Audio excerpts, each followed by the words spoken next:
제10회 Let us begin the 10th International Arctic Shipping Seminar. I'm Ki-tae Kim of Yongsan Institute of Arctic Logistics. I'll be today's MC for today's seminar. Every December, the Institute of Arctic Logistics has hosted the Arctic Shipping Seminar with the support of the Ministry of Oceans and Fisheries. This year's theme is Arctic shipping infrastructure, key issues and prospects. This would serve as an opportunity for you to look into the issues and the prospects of the Arctic shipping infrastructure. Now, I would like to invite Deputy Minister Ki Do-am of Oceans and Fisheries for his opening remarks. Distinguished guests, I'm Ki-do, Deputy Minister of Oceans and Fisheries of the Republic of Korea. I would like to express my gratitude to everyone for attending the 10th International Arctic Shipping Seminar, virtually and in person despite the difficult circumstances due to the pandemic. The Arctic Shipping Route has attracted a lot of attention from many countries around the world, including Europe and Asia, as it offers the shortest route from Asia to Europe, as well as the massive natural resources in the region. In particular, after the Suez Canal accident in March this year, the Arctic shipping route, or Northern Sea route, began to be reevaluated as an alternative to the existing route connecting Asia and Europe. Russia is exporting natural gas produced in the area along the Northern Sea route to Asia and Europe. And when the second LNG project, Arctic 2 LNG, is completed in 2023, the annual export volume is expected to reach 37 million tons. December last year, the Norwegian government announced that it would implement its long-term Arctic policy and published the Arctic White Paper containing policies on development and economic plan and strategies regarding the Arctic region. The Korean government also enacted the Act on Promoting Activities in the Polar Regions in October this year, laying the groundwork to promote economic activities such as entering the Arctic shipping route and securing a framework for systematic development of Korea's polar activities. Despite these possibilities and prospects, the prospects for the route are not entirely optimistic. For the long navigation between Europe and Asia, the Northern Sea route does not offer any stopover, so it is considered not economically feasible for liners, and some global companies and large European carriers have declared that they will not use the Northern Sea route due to the environmental concerns. Against this backdrop, views on and prospects for the Northern Sea route are mixed, but we must continue to prepare ourselves for the future. The opening of the Suez Canal in 1869, about 150 years ago, had faced significant challenges, and there was no guarantee for success. However, Jules Verne's masterpiece, Around the World in 80 Days, released 3 years after the completion of the canal, considered the canal as the greatest contributor to changing the course of world history with a reckless, challenging spirit. Although the current Northern Sea route has many issues to be addressed, in order to be fully commercialized, someday will emerge as a logistic route in consideration of climate change, and we must seize the opportunity. Today, we are here to explore the possibilities of the Northern Sea route and identify ways to take advantage of it. I look forward to active discussions and policy suggestions from experts at today's seminar.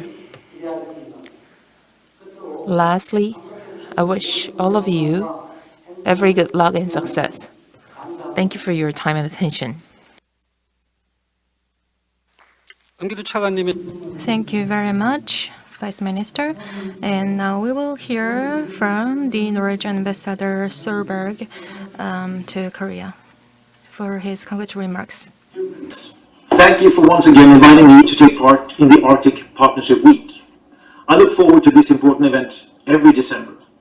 This is a key platform for collaboration between the Republic of Korea and Norway, and an important forum to discuss bilateral, regional, and multilateral cooperation with our Arctic partners. The Arctic is high on my government's agenda, and needless to say, Arctic shipping is a central part of this interest. It's therefore an honor for me to open the 10th International Arctic Shipping Seminar, and I would like to thank the Ministry of Oceans and Fisheries for your engagement. In this regard, along with many others, let me also extend my thanks to Director General J.U. John from the Ministry of Oceans and Fisheries, Mr. Justin Kim, Acting President of the Korean Maritime Institute, and not least, Professor Song Won Hong from Yongsan University for your participation. Dear friends, in the Arctic, Norway's international and domestic interests meet. 1/3 of our mainland territory is within the Arctic Circle. It's home to 10% of our population. And not least, the northern part of Norway has a long tradition of sustainable management of resources. The region is at the forefront of research and green industrial development. But it's also the region most affected by climate change in our country. New observations show that the Arctic is warming 3 times faster than the global average. For the Arctic communities and ecosystems, the consequences will be felt the strongest. One of the consequences of the rise in temperatures is a decrease in sea ice. This, together with the development of ice-breaking capacity in the shipping, has opened for more traffic between the Atlantic and Pacific Oceans. However, there is still uncertainty whether the Northeast Passage is feasible for shipping, both in the short and long term. Anyway, for Norway, it is important that any discussion about the Northeast Passage pays close attention to legal, political, and environmental issues. And let me underline one important point. It is important that all activity in the Arctic is in line with the law of the sea. Respect for international law and freedom of navigation remains fundamental. International law applies in the Arctic just as it does elsewhere in the world. To continue a rule-based order in the Arctic, Norway plays an active role in multilateral fora with Arctic shipping on the agenda, including the IMO and the Arctic Council. My second point is that it is a priority for us that all maritime activity in the Arctic is safe and environmentally sound. Shipping is a climate-friendly mode of transport, but it also leads to emissions.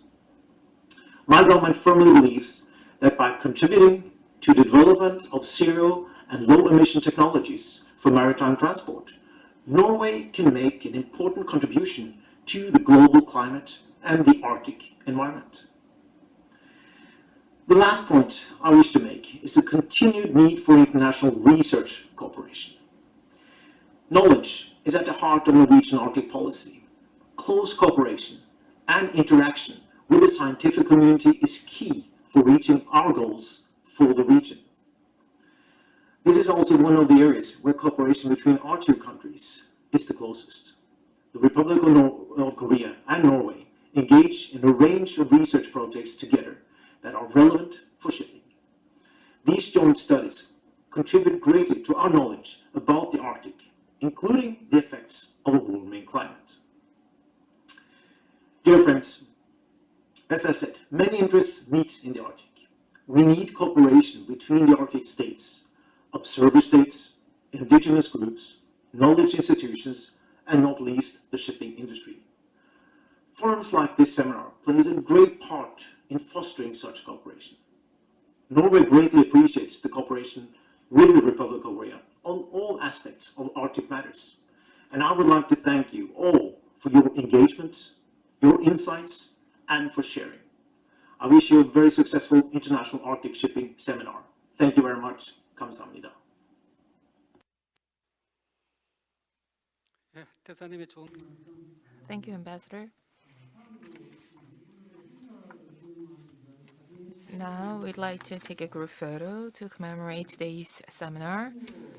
Those who are joining us virtually via Zoom platform, Please turn your camera on, and those who are here in person with the nameplate on the table, would you please come forward to the stage?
자, 예, 지금부터 기조 발표. Now, I would like to move on to the keynote speech. The carrier of Christopher, an operator of Christopher de Marzari, is Sovcomflot of Russia, and this is an opportunity for us to listen to their experiences in operating their vessels in the Arctic Sea. So the title of the presentation is Standard Shipping in the Arctic, Sovcomflot's Experience, and the speaker is Mr. Vladislav Zibo. Please welcome him with a big hand.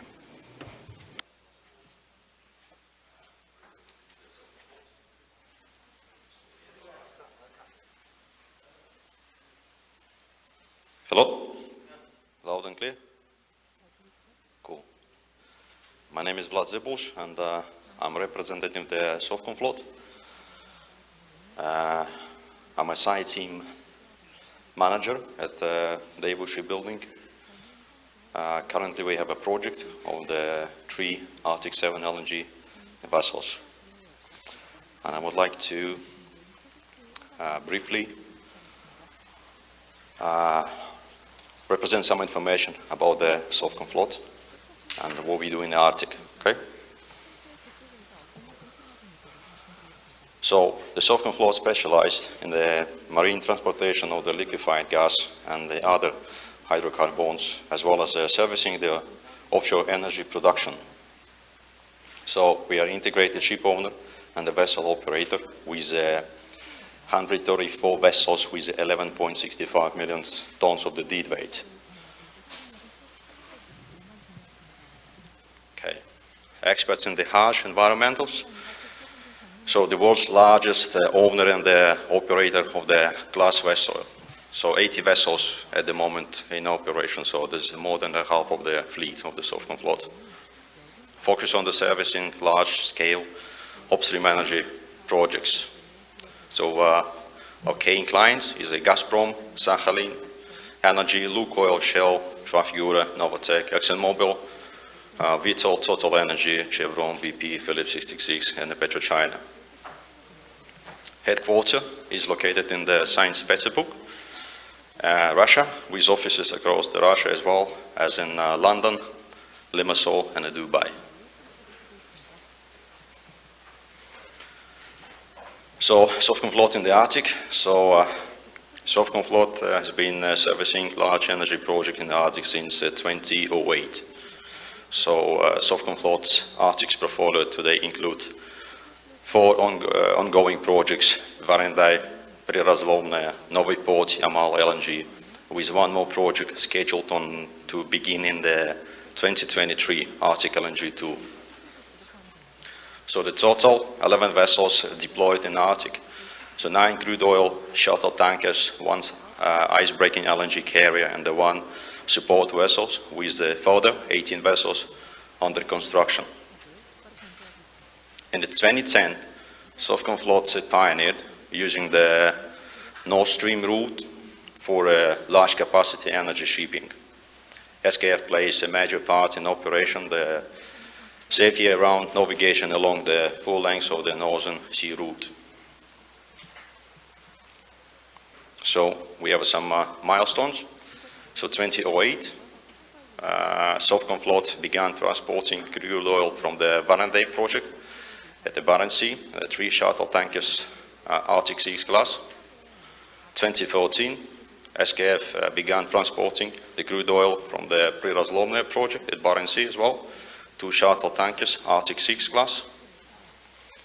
2016, SKF began transporting crude oil from the Novi Newport project at the Kara Sea, 4 shuttle tankers, Arctic 7 class.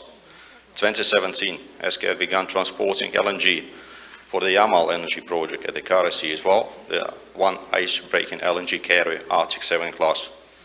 And the new project is coming, so the target is 2023. This is the Arctic LNG project as well. It's going to be served in the Kara Sea, so with a total number of the vessels, 18 ice-breaking LNG carriers, Arctic 7 as well. So unlocking the potential of the Northern Sea route 2010-2011. So 2010 and 2011, we completed 2 experimental transit voyages across the Northern Sea route from the Europe to Asia Pacific in a cooperation with Atomflot and the Novatek. So those voyages proved both the technical feasibility and the economic viability of using those routes as a transport corridor for the large-scale energy shipping. During the 2011 voyage, Sovcomflot opens up a completely new deep-water route to the north of the new Siberian Islands archipelago for commercial shipping as well. So experimental voyages laid the foundation for developing an effective transportation scheme crucial for Yamal LNG and Arctic LNG 2 and other major industrial projects across the Russian Arctic, which are orientated towards Asian Pacific markets. Extending the navigation period along the Northern Sea route 2020 and 2021. Traditionally, the transit navigation along the full length of the Northern Sea route is open from July till November. The most challenging part of the route is the eastern sector, where ice and the navigation conditions are the hardest. In 2020 and 2021, Sovcomflot completed 2 experimental transit voyages between Yamal and China, and proved that this window could be extended almost 2-fold for high ice class vessels. So we've done 2020 early voyage, May eastwards, and a 2021 late voyage, January eastwards, February return voyage westwards. So this is the map. So experimental Rome voyage of the LNG carrier Christopher de Margerie. So Sabetha, Jingsu, Sabetha. So it took us round trip 44 days and 15 hours, including the time spent in the port and the discharge of the cargo. So January, sailing eastwards from Sabetha to Jiangsu, 19 days, 17 hours. Along the NSR, it took us 10 days, 24 hours, 21 hours, sailing independently without the ice-breaking assistance. And in February, so sailing westwards from Jiangsu to Sabetha, 23 days, along the Northern Sea route, 11 days, 10 hours with icebreaker escort. So this is the new generation of the LNG carriers for the Arctic. Based on the extensive experience of operation the world's first Arctic LNG carrier, Christopher de Margerie, Sovcomflot, together with Novatek, is creating the new generation of LNG carriers for the Arctic. So 18 vessels under construction, deliveries 2023 and 2025. So 18 vessels. As I mentioned, increased ice-breaking capabilities and the maneuverability in the ice compared to the first generation of the Christopher de Margerie series. So power capacity compatible to icebreaker, 45 megawatts. It's going to be 15 vessels, basically the 15 megawatts each boat, and the 15 megawatts for 3 vessels currently built at Daewoo. So means each boat is 17 megawatts. So ice class Arctic 7, estimated ice breaking performance, 1.5 meter over ice bow forward and a 2.1 meter over ice stern first. So energy transition, sustainability facilitation. Vessels both transport LNG and they use it as a fuel, which allows to reduce the vessel's emissions.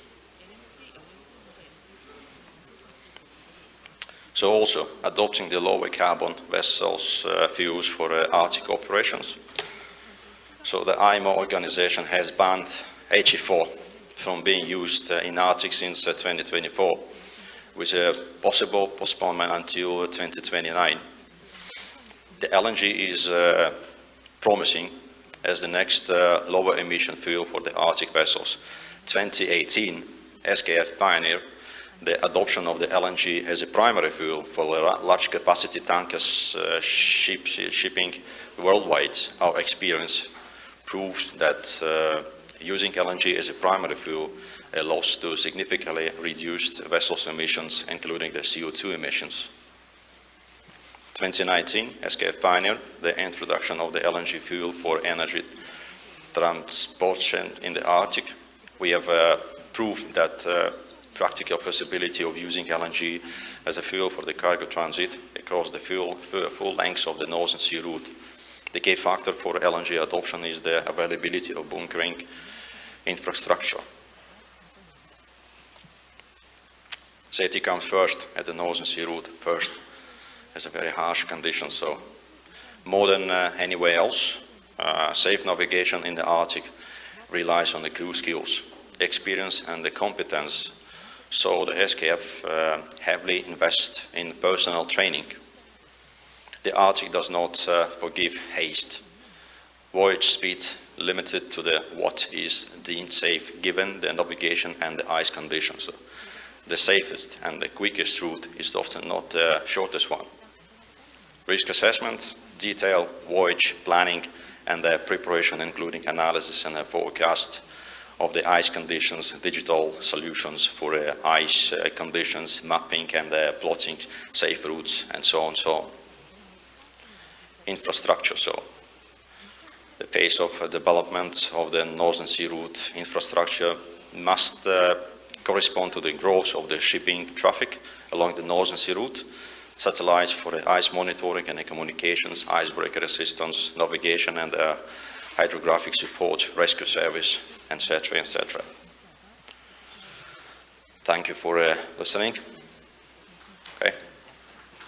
예, 발표 잘 들었. Thank you very much for your presentation. Thank you very much.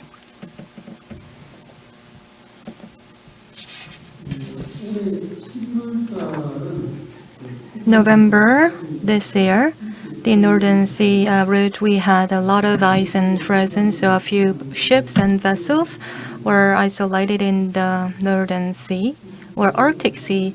And these Arctic 7 vessels, as they moved from China to Subic, they helped to break the ice. That was also reported on the media, but these ice class and the ice breaking vessels need to really develop, and this I hope that this of comfort is now pioneering, and I hope more companies will follow.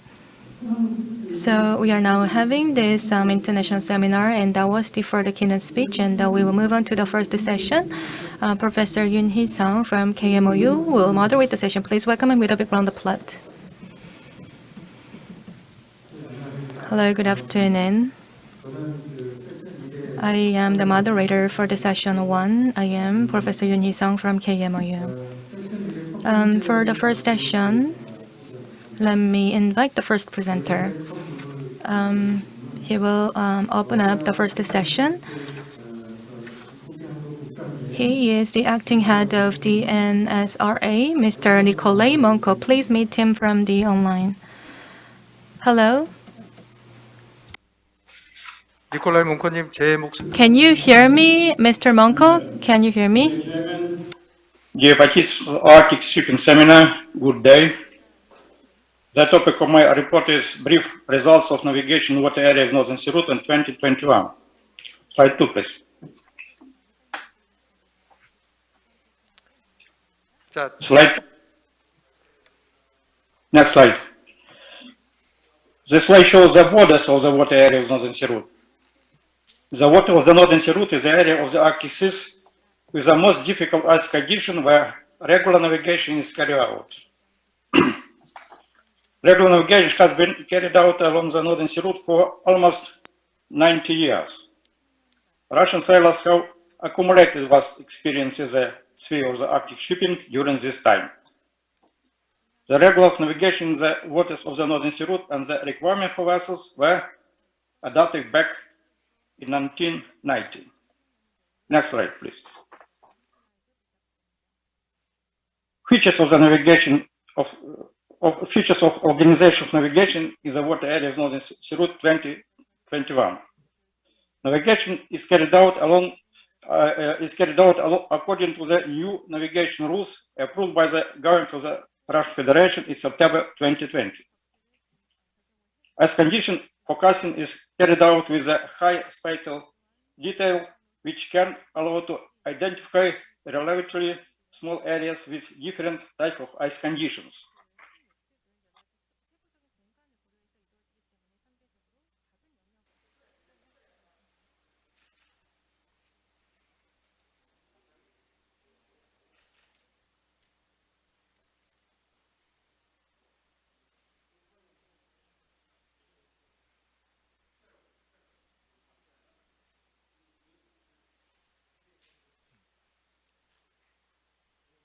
지금 소리가 We can't hear you. I'm sorry. Can you check your mic? Can you? 예. The new version of the rules of navigation 2020 take into account the accumulated experience and trends in the development of the navigation along the Northern Sea Route. According to the rules, the organization of navigation of ships in the water area of Northern Sea Route is carried out by the Marine Operations Headquarters, a special navigation service. Headquarters is mandated to ensure icebreaker assistance for ships and export of ships along the navigable waterways in the water area of Northern Sea Route and develop routes for navigation of ships. Russian legislation introduced a permitting procedure for the navigation in the water area of Northern Sea Route. The permissions are issued by the Northern Sea Route Administration. The procedure to obtain the permission to navigate on the Northern Sea Route is regulated by the rules of navigation in the water area of Northern Sea Route. Issuance of permissions is implemented on the basis of application of ship owner, his representative, or ship's master.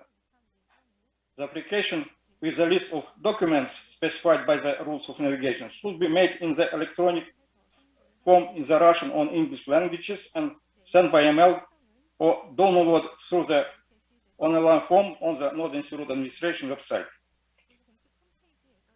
Polar ship certificate provided by the Polar Code is included in the list of documents which are submitted to the Northern Sea Route Administration for obtaining permission to navigate in the water area of Northern Sea Route.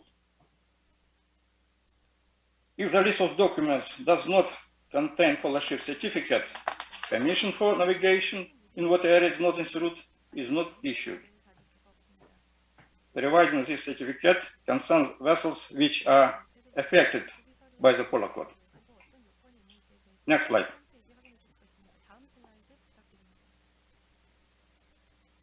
Slide 5, please.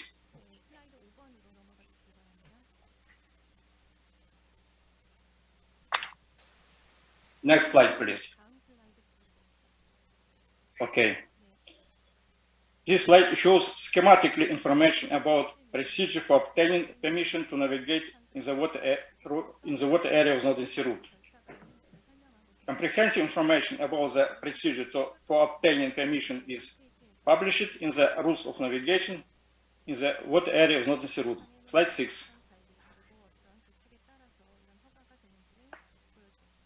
Next slide.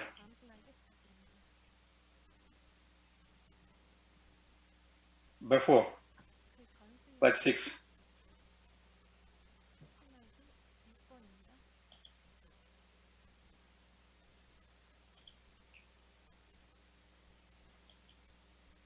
Slide 6, please.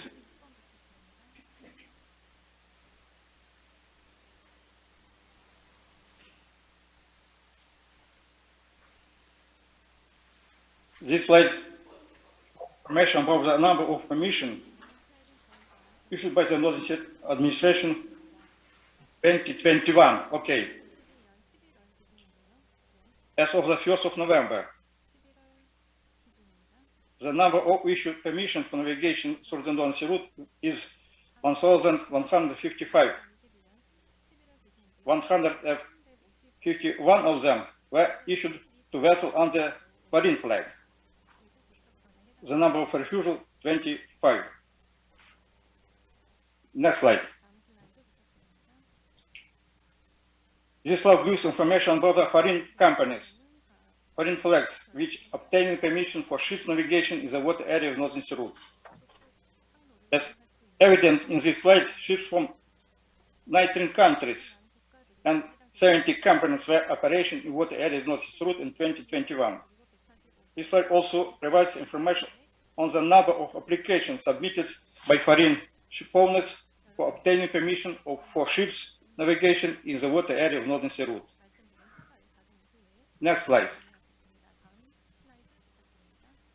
This slide presents general information on the annual volumes of cargo transported along the North Sea route from 2011 to 2021, including transit cargo.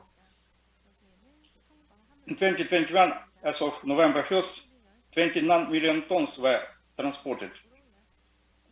The growth of cargo volume transportation along the North Sea route has increased in tenfold since 2011.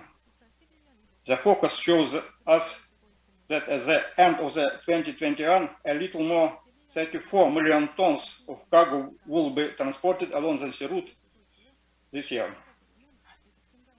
Next slide.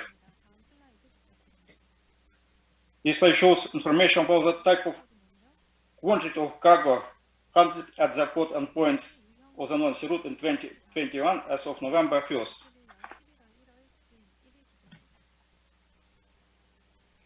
There are 49 points which have been targets for delivery and export of cargo. These are Arctic ports, remote marine terminals, autonomous objects, localities, drilling platforms, fishing area.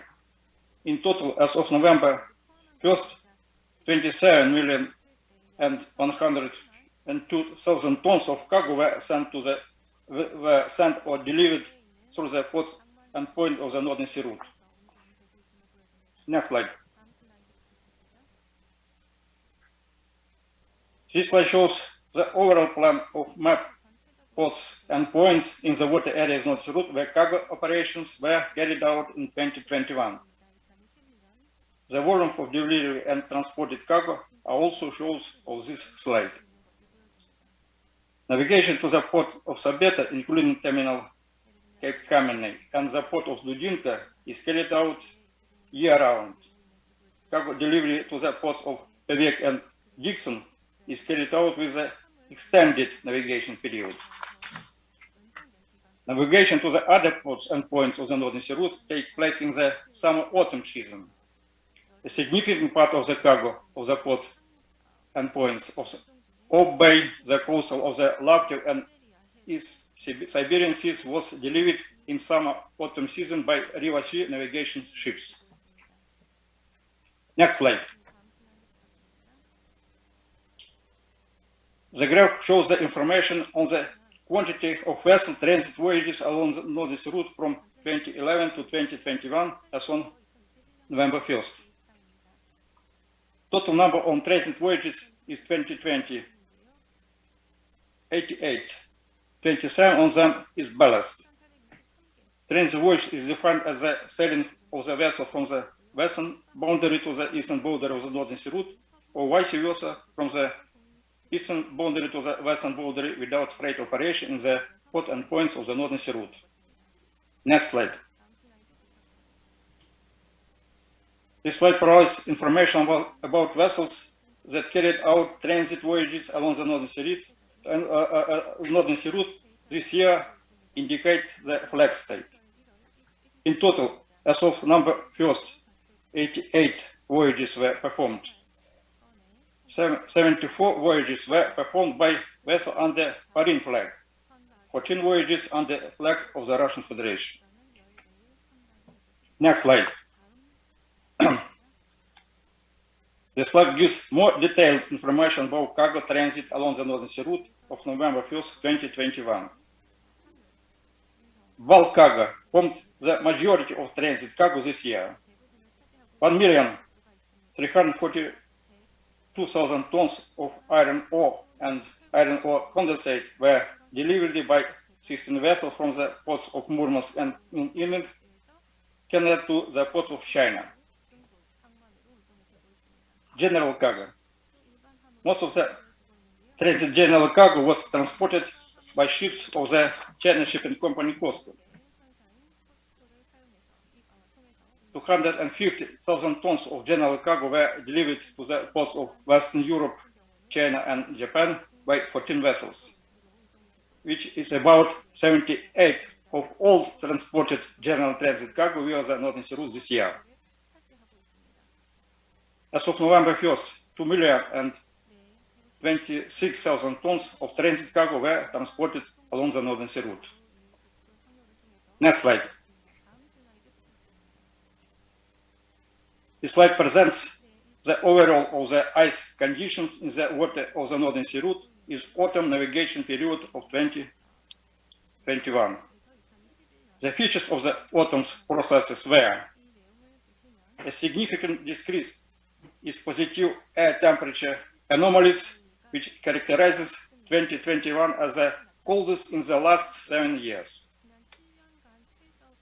The ice information started earlier than in the last 7 years. Next slide. The preservation of the residual ice in the northern eastern part of Kara Sea, in the southwestern part of the East Siberia Sea, and in the Long Strait has become the most significant factor in the complication of the ice situation in the fall of the 2020. Next slide.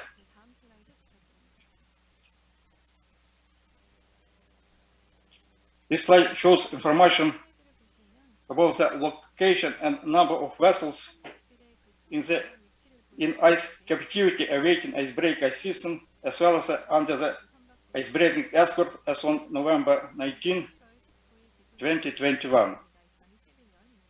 The number of vessels awaiting icebreaker system is 16. The number of vessels under icebreaking escort, 7. All these vessels, according to the ice class, satisfy the requirements imposed by the rules for navigation in water areas North Sea route for navigation in the formed ice conditions. This means the hulls of these vessels are able to withstand the impact of formed ice and not get damaged. However, according to the level of power of the propulsion system and icebreaking capability, these vessels are not able to move independently in formed ice class conditions. In formed ice conditions, they need the help of an icebreakers. Next slide. Conclusion. In 2021, the growth of ship call continued and the terms of navigation along the entire length of the Northern Sea route expanded. In order to ensure rhythmic cargo transportation along the Northern Sea route, it is necessary to increase the requirements for the minimum power level of the propulsion system of ice-class vessels and their icebreaking capability, to put into operation and ensure the placement in the waters area of the North Sea route of 2 new generation nuclear icebreakers in 2022.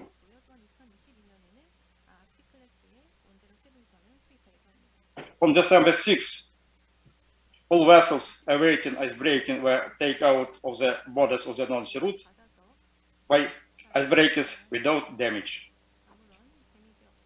Thank you for attention. 예. Thank you, Mr. Monko, for sharing with us the evaluation of 2021 NSR operation, the statistics of the transit voyages, as well as the cargo transportation. In order to prevent what happened this year from being repeated going forward, Mr. Monko has also elaborated on.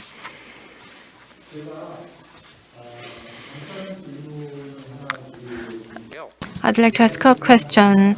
While I ask a question, from the floor, if you have any questions, please let me know. Then I will deliver the question on your behalf. So I have a simple question. So the transit shipping on this transit route, when you look at the cargo volume, it's about 2 million tons. And of them, container is like 30,000 tons. So in order to have active Arctic route, I think the bulk cargo or general cargo are important. But I think it's really about the container transit volume, how we can increase that container volume. So we may need to do something about it to increase the cargo volume. So Mr. Monko, this is the question. To increase the transit of or passage of the container, what kind of strategic actions do we need to take? Do you have any ideas? Can you share that with us?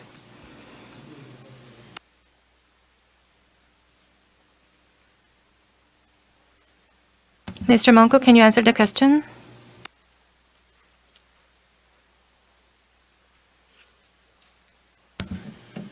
Mr. Monko, can you answer the question? How can you increase the container passage or transit volume?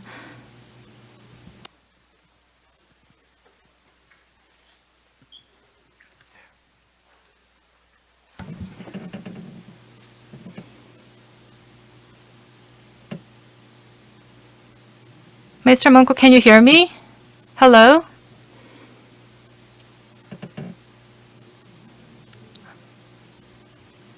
Mr.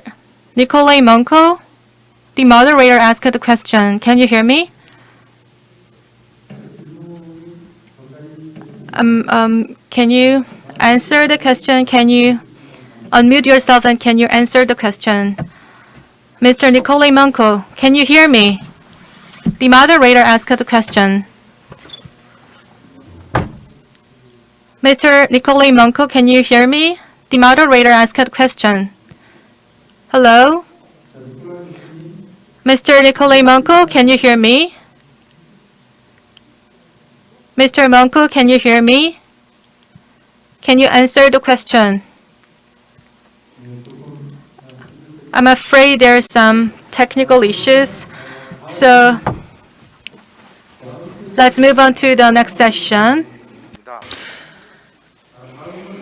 Next speaker is Mr. Mikhail Balkin, State Policy Director of Rosatom of Russia. He will give us presentation on Russia's development policy of NSR infrastructure. He is joining us virtually. Good afternoon.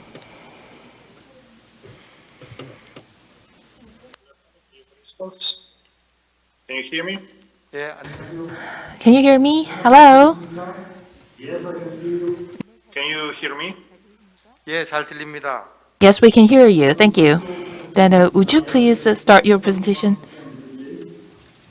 I'm very glad to be here once again with you for this seminar.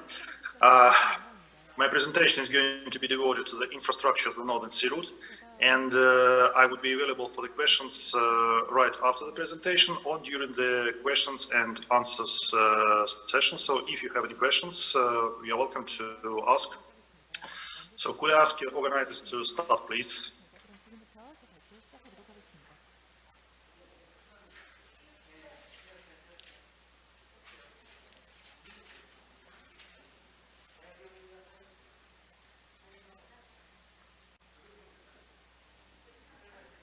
네, 슬라이드가 준비됐는데요. 발표 My name 진행해 is 주시기 Mikhail 바랍니다. Belkin, and I represent the state corporation Rosatom, which performs the duties of a state infrastructure operator of the Northern Sea Route.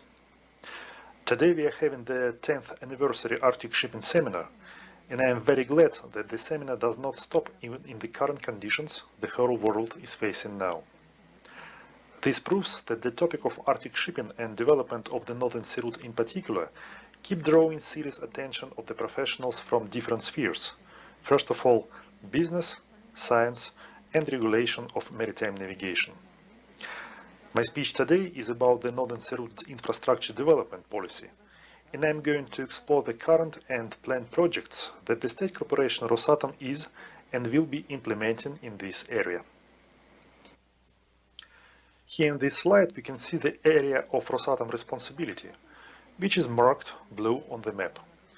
The borders of the Northern Sea Route are defined in the Merchant Shipping Code of the Russian Federation, and the route itself falls entirely within the limits of Russian Exclusive Economic Zone, which is 200 nautical miles into the sea from the coast and is limited by Novaya Zemlya in the west and sea border with the United States in the east. Such limits of the NSR were set by the law because this area is covered with ice for more than half a year continuously, and thus is regulated by the Article 234 of the United Nations Convention of the Law of the Sea. There are currently 6 maritime ports of the Northern Sea Route, among which Sabeta port is the newest and the most modern one. Rosatom builds and upkeeps the federal state infrastructure in the aforementioned ports and their terminals, which includes dredging works, construction of deep water canals, ice protection structures, berthing walls, and other port objects that according to the national legislation must be built by the state. The other port infrastructure, like for example warehouses, cranes, fuel depositories, etc., is constructed by the operators of the corresponding terminals. The Northern Sea Route can be divided into the western and the eastern part according to the ice conditions, where ice is stronger in the east and the navigation conditions there are much harder. The two parts are divided by the Vilkitsky Strait. When the government of Russia was finalizing the decision to create the infrastructural operator of the Northern Sea Route, it adopted the two keys approach, when functions and responsibilities were divided between Rosatom and the Ministry of Transport of Russia. According to this approach, Rosatom is responsible for the following: management of state Arctic icebreaking fleet, proposals for state policy implementation on the NSR, building seaports and objects of infrastructure, management of state property, organization of navigation, provision of safety of navigation.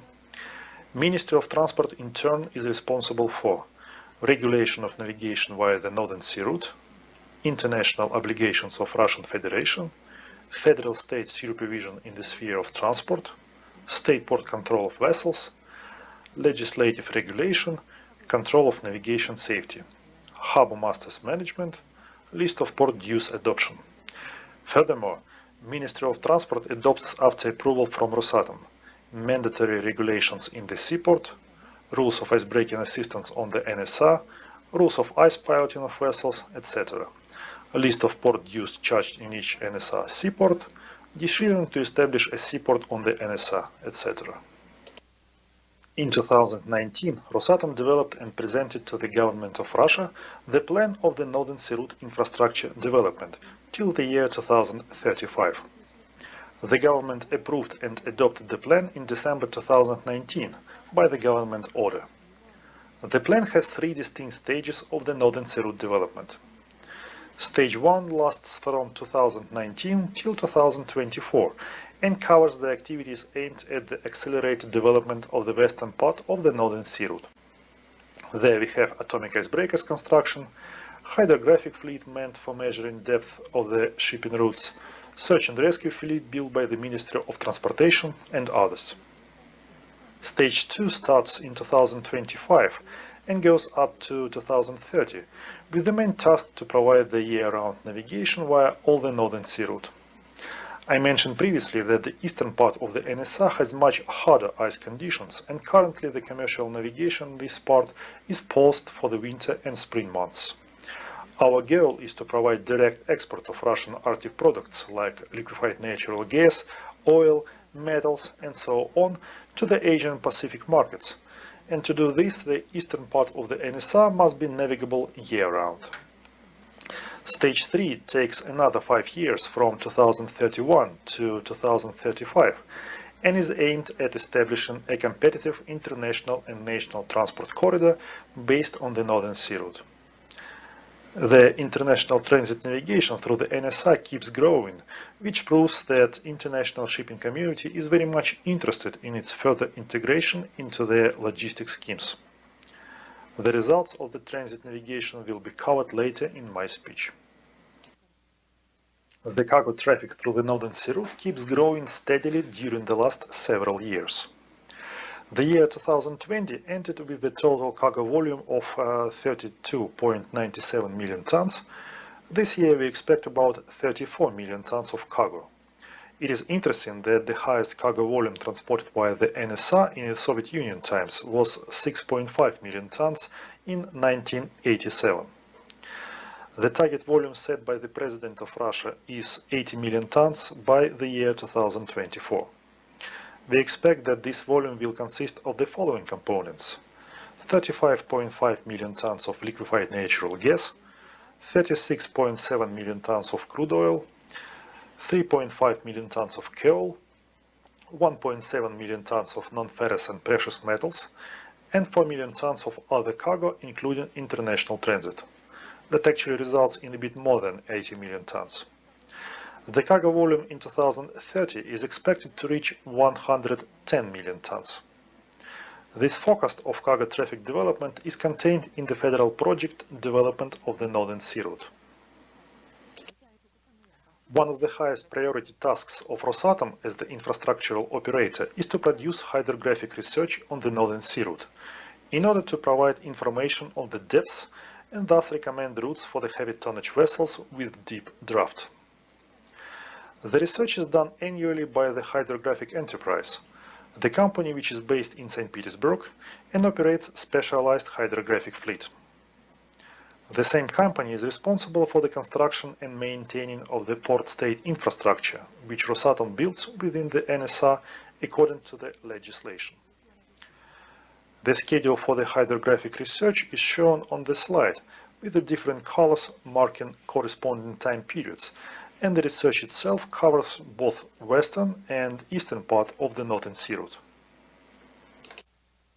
Search and rescue operations as well as oil recovery preparedness on the Northern Sea route is done by the Ministry of Transport of Russia. Rosatom provides assistance in preparedness and actual operations according to the legislation. You may see the scheduled positioning of maritime rescue service vessels in the Russian Arctic waters by the year 2024, including the Northern Sea route. There are 24 rescue and firefighting vessels in total planned to be placed in service in the Arctic, including 5 rescue icebreakers of 18 and 7 megawatts power. This fleet, together with Rosatom float icebreakers, will provide rapid response to any emergency situation in the Arctic waters year-round. Taking into account the rapidly growing cargo flow via the Northern Sea route and the Arctic, the search and rescue and firefighting fleet will be enlarged even further after 2024. The key element to the safe and sustainable navigation in the ice-infested waters is the atomic icebreaking fleet, which is operated by Rosatom Float, the Rosatom company based in Murmansk. Rosatom Float presently operates 5 atomic icebreakers, including the first in a series of new generation universal icebreakers, Atomic Icebreaker Arctica. 3 out of 5 currently operated icebreakers will exhaust their lifetime by the years 2027 and 2028, and will have to be decommissioned. By that time, they will be replaced by the universal atomic icebreakers under construction, which are to be commissioned in 2021, 2022, 2024, and 2026. Those icebreakers are being constructed by Baltijski shipyard in St. Petersburg. Another type of new generation icebreakers under construction by Zvezda shipyard in Vladivostok is the leader type icebreaker, which will be the biggest and the most powerful icebreaker ever constructed. This icebreaker called Russia will be commissioned in 2027. In total, Rosatom will be operating 7 atomic icebreakers by the year 2030. Rosatom also have plans to build and operate icebreakers powered by liquefied natural gas, and already signed the first preliminary agreement with the Norilsk Nickel and Zvezda shipyard to jointly develop and build one LNG icebreaker. All 3 new type icebreakers mentioned previously are shown on this slide. First of all, the Universal Atomic Icebreaker series with the first one already in operation. This icebreaker has the propulsion power of 60 MW, making her the most powerful icebreaker in operation, until the leader type arrives in 2027. This icebreaker is called universal because she can change draft from 10.5 meters to 8.5 meters within several hours, thus making her suitable for operations both in heavy ice, where mass is required, and in the shallow waters, for example in the Yenisei River. Her icebreaking capability is up to 3 meters in solid ice, through which she can navigate at a constant speed of 2 knots. Her hull is 34 meters wide, which is about 5 meters wider than any atomic icebreaker previously constructed, and thus she can make wider canal in ice. The leader type atomic icebreaker will be twice stronger than the universal type icebreaker with 120 megawatts propulsion power. She will also have the widest among all icebreakers beam of 47.5 meters. The icebreaker will navigate with even speed of 1.5 to 2 knots at full draft and power through flat solid ice with maximum thickness of 4.1 meters. The leader type icebreaker is specifically designed for operations and heavy ice conditions in the eastern part of the Northern Sea Route, as part of the strategy to open all of the NSR for year-round navigation. The icebreaker powered by the liquefied natural gas is yet to be fully designed, but the initial design with the main technical parameters was previously done by Aker Arctic for Rosatom float. This icebreaker will potentially have 40 megawatts propulsion power with 31.4 meters beam. Her icebreaking capability will be 2.85 meters in solid ice. The LNG icebreakers will supplement the atomic icebreaking fleet and will perform duties closer to the ports, thus releasing the atomic icebreakers for heavy-duty operations in stronger ice. The majority of port infrastructure construction projects implemented by Rosatom are located in the western part of the Northern Sea Route, in the Kara Sea, the Obskaya Bay and the Yenisei River. Western part had the investment projects that contribute the most share to the cargo volume with the potential for further substantial increase. Projects in Obskaya Bay deal mainly with liquefied natural gas, crude oil and gas condensate. They are operated by Novatek and Gazprom Neft companies. Non-ferrous and precious metals are exported by Norilsk Nickel from Dudinka port in the Yenisei River. The other 2 projects close to Yenisei are under development. Северная Звезда, which will export coal, and Bukhta Sever, which will be dealing with crude oil. Bukhta Sever is another major project in the Northern Sea Route with the plans to export by sea more than 36 million tons of oil by the year 2024. The slide also shows the expected construction period for each project, which is currently in the development stage. The eastern part of the Northern Sea Route has mainly the projects that are planned to be developed. 2 new terminals are to be constructed, one called Naiba, near port of Tiksi, and the other one called Naglyonin, near port of Pevek. The Naglyonin terminal will provide export for the copper concentrate produced by Baimsky Mining and Processing Plant, which is developed by Kazminerals. Rosatom will not only build port infrastructure for the terminal, but also provide electricity for the plant by placing at the terminal 4 floating nuclear power plant units, which are to be constructed in a few years. Though the eastern part of the Northern Sea Route has less investment projects compared to the western part, it plays the crucial role in the strategy of providing direct access of Russian Arctic products to the Asian Pacific markets. Thus, development of the eastern part of the Northern Sea Route receives all required attention from the state and Rosatom. The ultimate goal of Rosatom and all involved entities is to develop the Northern Sea Route into the modern maritime transport corridor of the Eurasian continent, which meets all the international standards in the field of merchant shipping. Northern Sea Route already has a substantial number of investment projects active and under development, but it has potential for further growth. Previously, it was mentioned that the federal project development of the Northern Sea Route contains the forecast of 110 million tons of cargo by 2030. We believe that this volume can reach at least 150 million tons by the same year and up to 250 million tons by the year 2035. At the very same time, we see the necessity to develop the Northern Sea Route in combination with the ports, infrastructure, cargo and service vessels of the other seas from the Barents Sea in the west to Vladivostok in the east. Thus, we shall be able to establish one unified route and provide high-quality service for vessels navigating from major Asian to major European or American ports and vice versa. The international transit via the Northern Sea Route grows steadily. In 2019, the transit cargo volume was close to 700,000 tons. In 2020, it was almost 1.3 million. In the beginning of November this year, the number is already above 2 million tons, and by the end of the transit season, we expect more. The number of vessels performing transit voyages also increased from 37 in 2019 to 84 in 2021, and this is not the final number. Out of these 84 vessels, 74 have non-Russian flag. The dominant transit cargo is iron ore and concentrate, which is shipped primarily from Milne Inland, Canada, and Murmansk, Russia, to the Asian Pacific ports. Then follows general cargo, which is transported in both directions. Transit voyages are performed by vessels of different size, but the biggest type of vessel this year are bulkers of 121,500 tons deadweight, navigating the Northern Sea Route both laden and in ballast. Ice classes of transit vessels vary from Arc 7 to no ice class. For the last 3 years, the transit cargo traffic demonstrated 3 times increase, and this year it is above 2 million tons out of 34 million tons of total cargo volume expected. This concludes my presentation. Thank you very much for your attention. I would also like to thank the organizers for once again doing a great job with the seminar.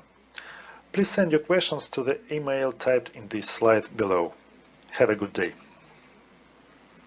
예, 감사합니다. Thank you very much for your presentation, Mr. Balkin. So from 2025 to 2030, the ultimate goal is the year-round navigation. To that end, well, the Russian government as well as the Rosatom has made a significant investment in the infrastructure development. Thank you very much for your presentation. There is one question from the floor, so let me convey the question to you. In November, Soma 4, a research ship, supported by Arctic 7 LNG carrier. So as an operator of the Arctic 7 icebreakers, what is your take on that?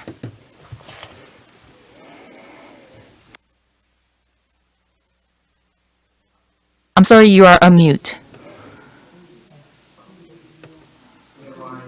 Line now. Yes, we can hear you. Thank you. Thank you. As far as I get the question goes about the Somov vessel, which was supported by one of the LNG tankers during the November operations. Am I correct? 예, 그렇습니다. That is correct. Yes. You know, in November, we had quite a difficult ice situation in the NSA, and there were a number of vessels, about 2 dozens, which required icebreaking support. Currently, this situation is resolved. Actually, it was resolved a couple of days ago, so there are no vessels on the NSA now which require, let's say, emergent icebreaking support. The situation was handled very professionally and everybody was safe.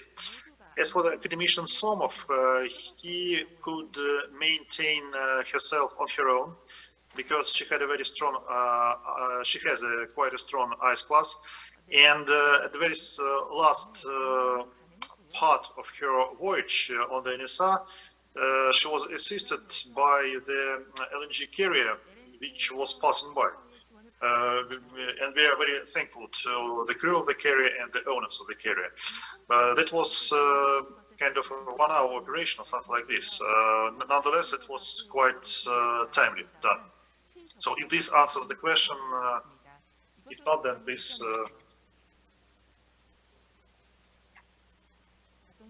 Yeah. Thank you. One follow-up question. If foreign carriers Arc 7 vessel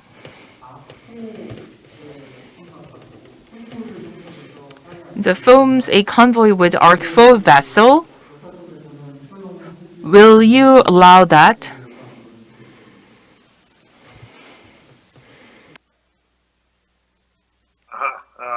Can you hear me? Yeah, Yes, we can hear you. When we operate in a caravan, we've got to understand that the icebreaker will be, let's say, calculating the speed and doing recommendations based on the lowest class vessel. So when you have vessels of several ice class within a caravan, the caravan will move at the speed of the, let's say, lowest ice class vessel, in order not to leave anyone behind. That's why usually we try not to form mixed caravans, because that will affect the speed. Nonetheless, in the situation like this, which we observed in November, of course, we've got to maintain the speed of the, let's say, of the lowest class vessel and of the slowest vessel.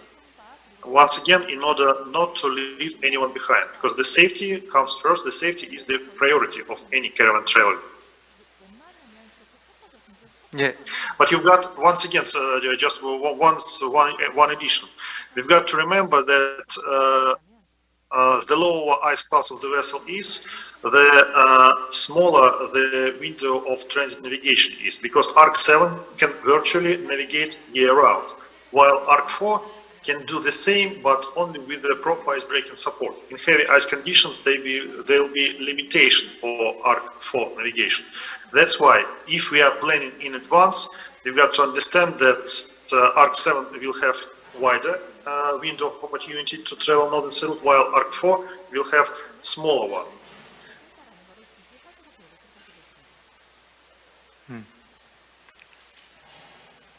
예, 그 질문이 So I believe the question is fully answered. Well, thank you very much for your presentation, as well as the answers. Please give him another round of big applause. Thank you very much, and this concludes session 1. Thank you.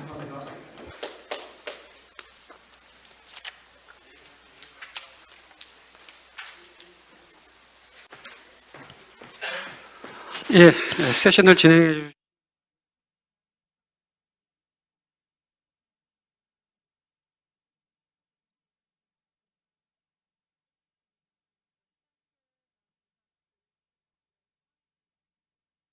Gonna come back at 2:50 Korean time. We're gonna come back at 2:50 Korea time, and we have a video from Kongsberg, so we're gonna play it, and we're gonna resume at 2:50 Korea time. 잠시 후 두 번째 May I have your attention, please? We will soon begin with the second session. And Mr. Hotel Park of BPA and the presenters who are here in person, I would like to ask you to come forward and take your seat on the stage. Thank you.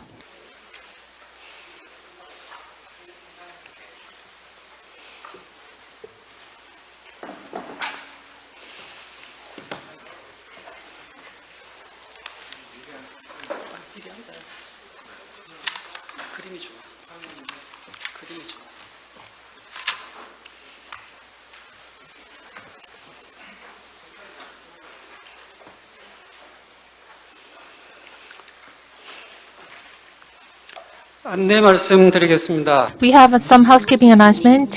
We will continue with session 2 at 2:50. The participants, as well as the speakers and panelists, please come inside and take your seat so that we can begin. Thank you. 자, 그러면 북극해 항로 인프라에서 중요한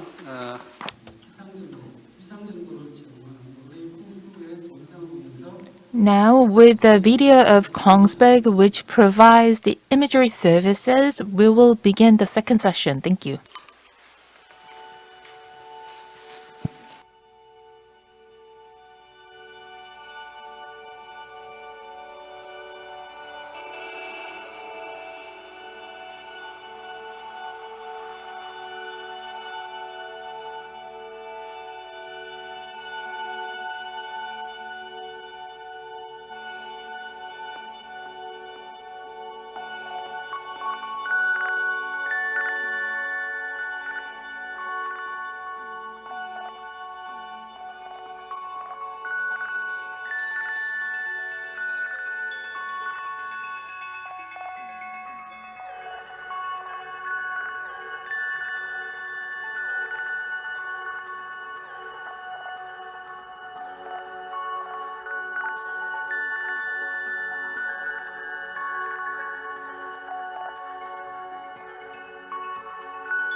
두 번째 We're gonna move on to the session 2 and session 3.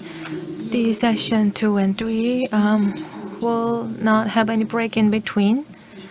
So for the session 2, Professor Park Ho-chul from KMOU will moderate the sessions.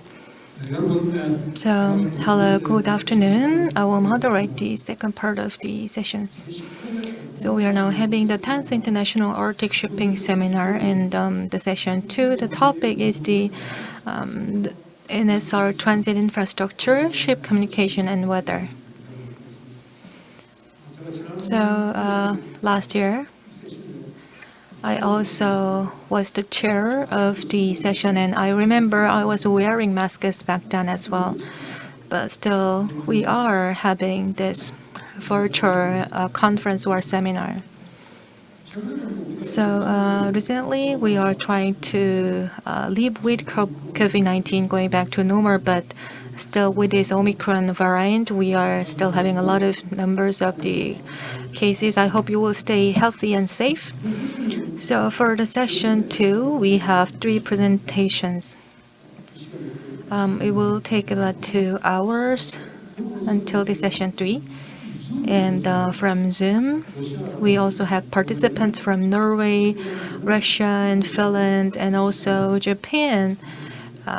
People are now joining us. And so we will have 3 presenters today. Due to time constraints, I may not be able to go to the details, but on your program book, you will see more details. So the session 2, the first presenter is Mr. Mikhail Grigoriev, director from GECON, Russia, who will talk about the Arctic Resource Project trends and transportation infrastructure on the NSR. And that will be followed by Bore Pedersen, sales director from KSAT Norway, who will present on the integration of satellite data and weather information for Arctic operations. And the last one will be presented by senior engineer Han Min-gi, who is on my left, from Samsung Heavy Industries on winterization concept and the application of Arctic LNG carrier. So after the presentations, we may have some Q&A. So in the session 1, but we're gonna keep time and try to have a Q&A. So I think we are now playing the pre-recorded presentation, not the live. So we're gonna take the presentation from Mr. Mikhail Grigoriev. Are you ready? Then please. Thank you very much, Mr. Moderator, ladies and gentlemen. It's a great pleasure for me to participate in the Arctic Shipping Seminar. It's a good playground, in my understanding, for getting new information, new ideas, and to keep your mind open for the new movements in the area of the Arctic shipping. It's pretty good to talk live, not to be recorded. Part of studies, which I'll describe later, are carried out in cooperation with the Institute of Economy and International Relations of the Russian Academy of Science. And so let me start my presentation. Slide 2, please. Of course, the main driver of the Arctic shipping is connected with the development of the projects for the mineral resources. And in any case, it's necessary, if you are talking about the expected cargo volumes, to keep in mind that all these projects are very complicated and they are dependent on different factors, starting from the resource base till technology, some sanctions connected with technology, with infrastructure development, and other issues. And I think then when we are talking about the transit, we have the same problems connected with the expectation of the international transit. Mainly it's connected with the not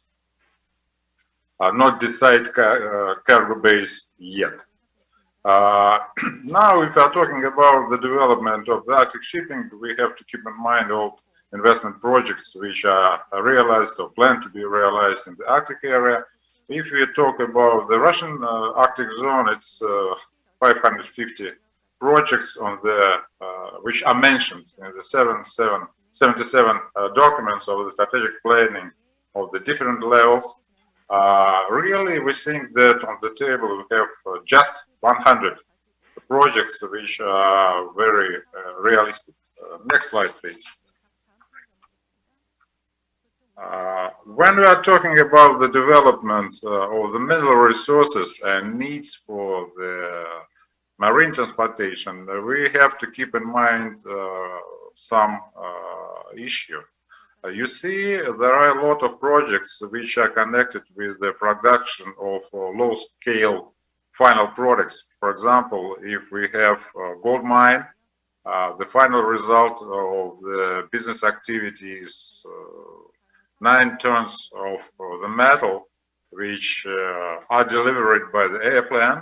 And so we don't have any needs for the marine transportation for the export, but nevertheless, we need shipment of a numerous number of the machinery, equipment, and other stuff. And so when we're talking about the 45 projects which are developed on the Arctic zone of Russia, we have to keep in mind that they are very sensitive for the development of the marine transport infrastructure. Primarily cargo bays are created in the Western Siberia. It's Old Bay and Yenisei and Yenisei Gulf, and they are delivered eastbound and westbound.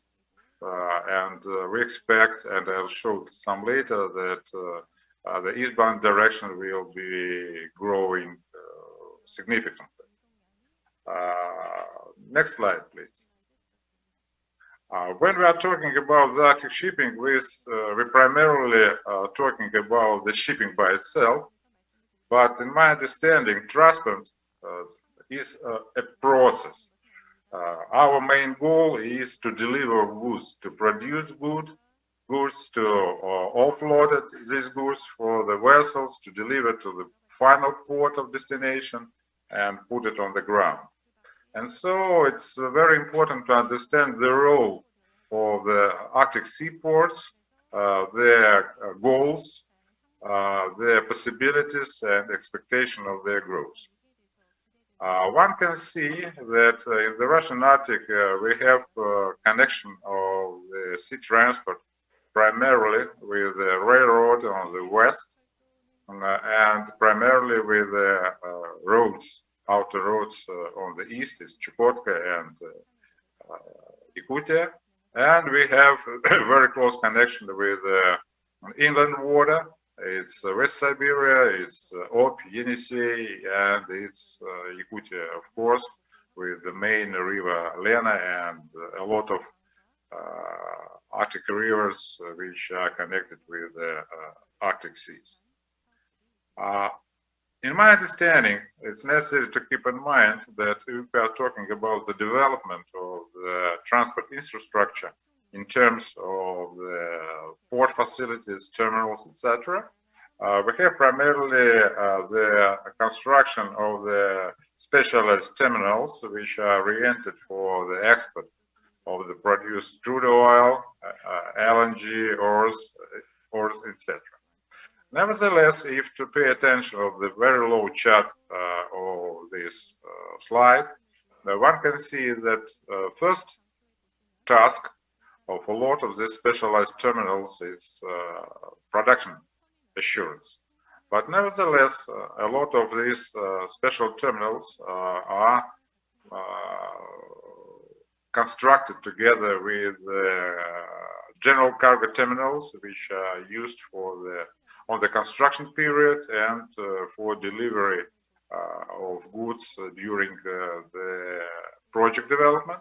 And in our understanding, if we are talking about not only business development in the Arctic zone, but we are talking about the social stability of the settlement, which are spread over the northern onshore. A lot of these terminals that is marked as this chart can be used for the supply for the local minorities which are living in this area. Next slide, please. When we are talking about the growing of the shipping in the Arctic, Russian Arctic connected primarily with the development of the natural resources, one can see that we have only two projects who are the main horses of this process. It's crude oil from Novy Port and LNG from the Yamal LNG project. Both are located on the bank of Old Bay. We have some goods delivered, mineral goods delivered from Norilsk, but they are too small in scale, less than 1 million, and so the main driver for the development of the cargo flow are these two projects, as I mentioned above. What do we expect in the nearest future? What do we expect? That first of all, LNG and crude oil will be the main drivers for the cargo flow growing. We expect that during next 2 years, till the end of 2023, it will be so-called silent period without any new projects on the run. And in the very end of 23 and in middle of the 2024, we expect that it will be good rising of the volumes. They will be connected with the LNG production of the Arctic LNG 2 project, and it will be Vostok Oil in the western part of Timur Peninsula. And we expect, according to the approved production plans, that it will be not so rapid by growing of the coal, which will be delivered from the Severny Zvezda project, which is located on the eastern bank of the Gulf of Yenisei. In that chart, we demonstrate that expected volume for 2024 with the Vostok Oil project much lower that is announced by the company. We expect the total volume of the crude will exceed, together with Novoport, will exceed 20 million at all. It's connected with very simple reasons, because first of all, the pipeline which will connect terminal on the shore with the fields will be constructed according to the published data on May 2024. So we have one half of the year for the acting, and other issue is that really we have large or huge oil fields, but to put them on the run, it will take a lot of time. But nevertheless, the next slide, please. Thank you. Nevertheless, if we are talking about the Vostok Oil expectation of the volumes, they are marked on the right side of the slide. It's necessary to make some comments. First of all, it's expected that for 2024, it was announced by company, it will be 30 million crude oil to be exported, and it was expected that it will be 10 tankers. That really pretty fitted the real situation, because the capacity of one tanker with deadweight 120, it's 3 million tons per hour, but for the west shoulder, for the transshipment in Murmansk area. If we are talking about the growing volumes of this cargo, we expect that for 2030, with expected volume 100 million tons, it will be necessary to use 33 tankers. And plus for all, we need to find place for the FSO, for the transshipment of the crude oil in Murmansk, first of all. Unfortunately, we don't have some empty room on the Kola Bay aquatorium, so it's necessary to look for a new location. If we will expect that some portion of this crude oil will be delivered eastward, in that case, the number of necessary tankers must be at least twice, because the time of the round trip for eastward is twice more longer than the westward. Next slide, please. So for 2030, we expect that it will be a good scheme of the logistic transportation roads, which will deliver numerous mineral resources, primarily of the international market. Talking about the Northern Sea route, it's interesting to pay attention to two issues at all. First of all, we expect that really on the end of 23 and 2024, we have transshipment point of Kamchatka Peninsula, and close to 22 million of LNG will be headed on that direction. It was announced by Rosneft and ION, the owner of the coal project. They will plan to deliver and crude oil and coal eastward, but unfortunately they don't publish the real number of the cargo, expected navigation, etc. So it looks like a general idea now. Very interesting thing connected with the new transit projects which are on the table. First of all, it's Northern Maritime Transit Corridor by Rosatom Cargo. It's just a project. It's not the whole northern marine transport corridor, which include all Arctic seas, but it's just separate project. It's expected that will be 4 container ship, and I will describe it some later. It will be all year round. It's expected to be all year round, and we expect that the proposal of the 5 regional administration to make a bridge between the Russian Far East and the Russian Baltic will be on the run, and these 2 projects are the main sources for the transit growth along the northern sea route. Next slide, please. As it was shown in the presentation by Mr. Manko, we have very few number of containers on the water. We have 4 voyages totally with 30,000 tons, and only 1 voyage from the west to the east. It was the same vessel which delivered goods from the east to the west. And I'm not too optimistic about the endless growing of the transit along the northern sea route, because one can see it's very obvious from this chart that the positive dynamic of transit is practically connected with one source. It's rising of price for the iron on the European and Asia Pacific markets, and because on Asia Pacific we have some bonus to the price, so it's became very attractive for the producers to deliver the ores on the east, and it's pretty dependable on the prices. And if the price for the iron will be shut down, in that case we don't have any important source for the cargo flows development. Next issue, please. Thank you very much.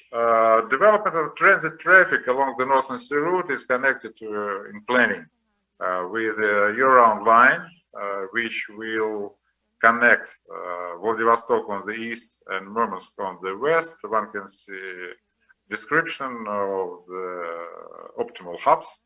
In our understanding that if we are talking about Murmansk, it was announced by Rosatom to put a transshipping point for Belokamenka, but unfortunately that point doesn't connect with the railroad system of Russia, so it's very limited in the possibility of the transshipment of the goods on the domestic market and from the domestic market.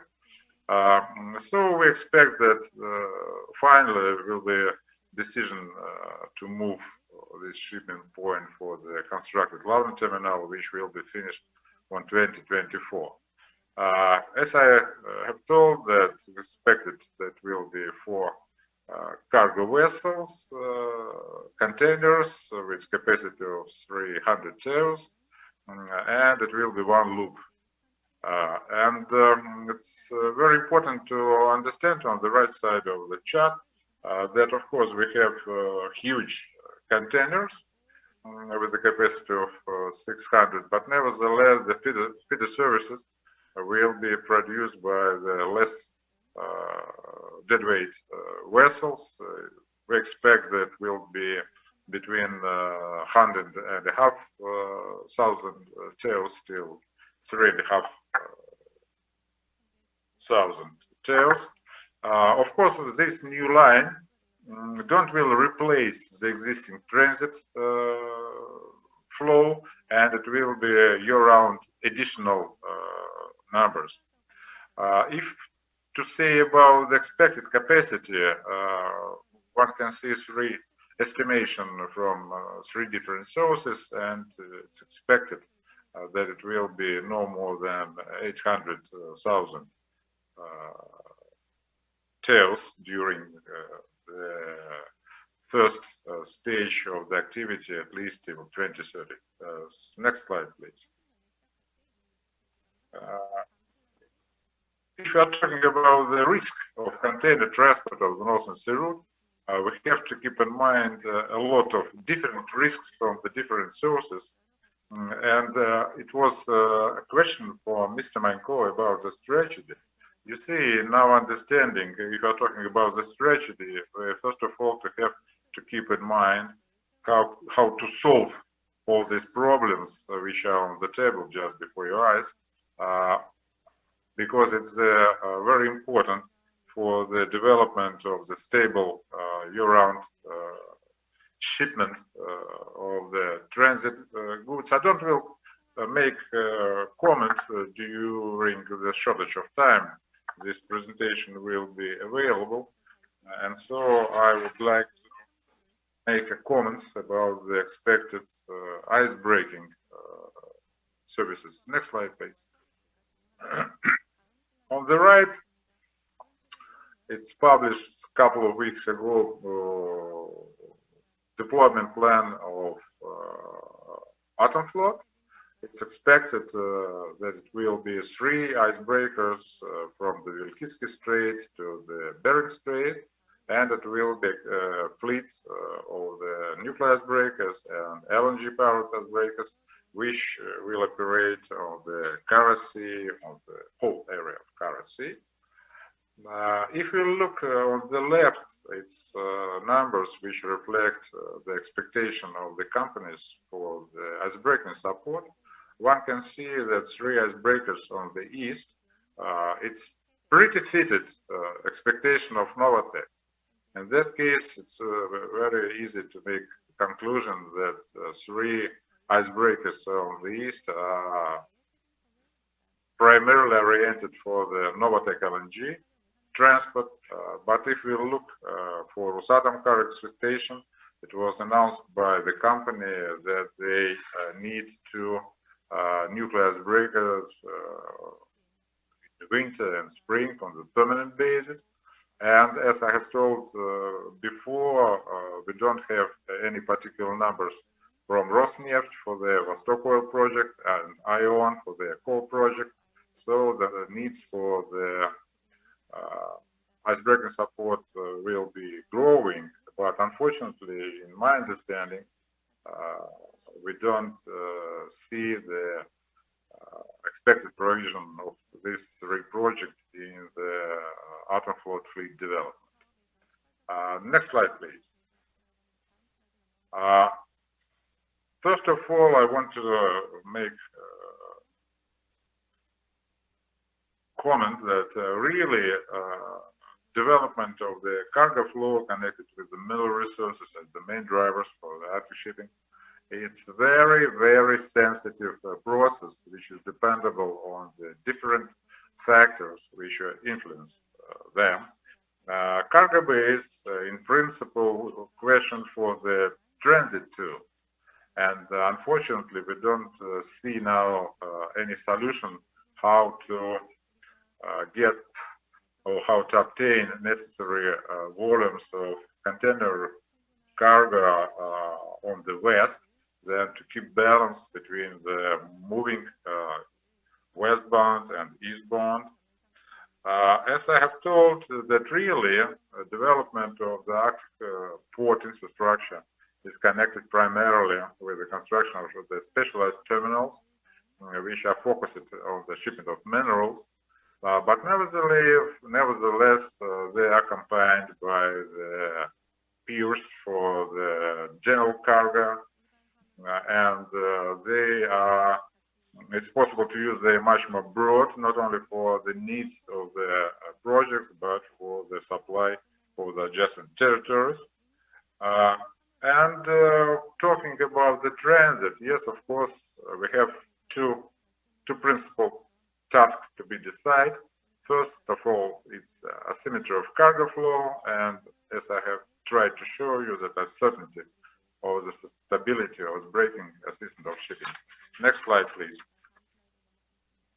Thank you very much. It was a great pleasure for me to introduce my presentation. Thank you very much.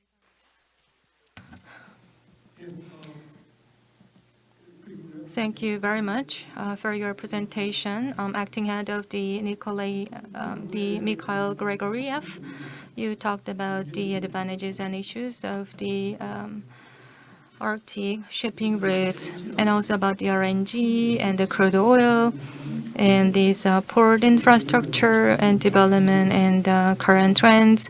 Thank you for sharing that. And also, the Mikhail Grigoriev talked about also the risks, and he said that please refer to these risks on the program book. But when we think about the responses and solutions, the risks are really important. So please take a look at the program. So first, there are some risks which include the ice-breaking support and the fees and the availability of the support. That's also important part. And also to pass, it's not for free. You need to pay some fees, and it costs money.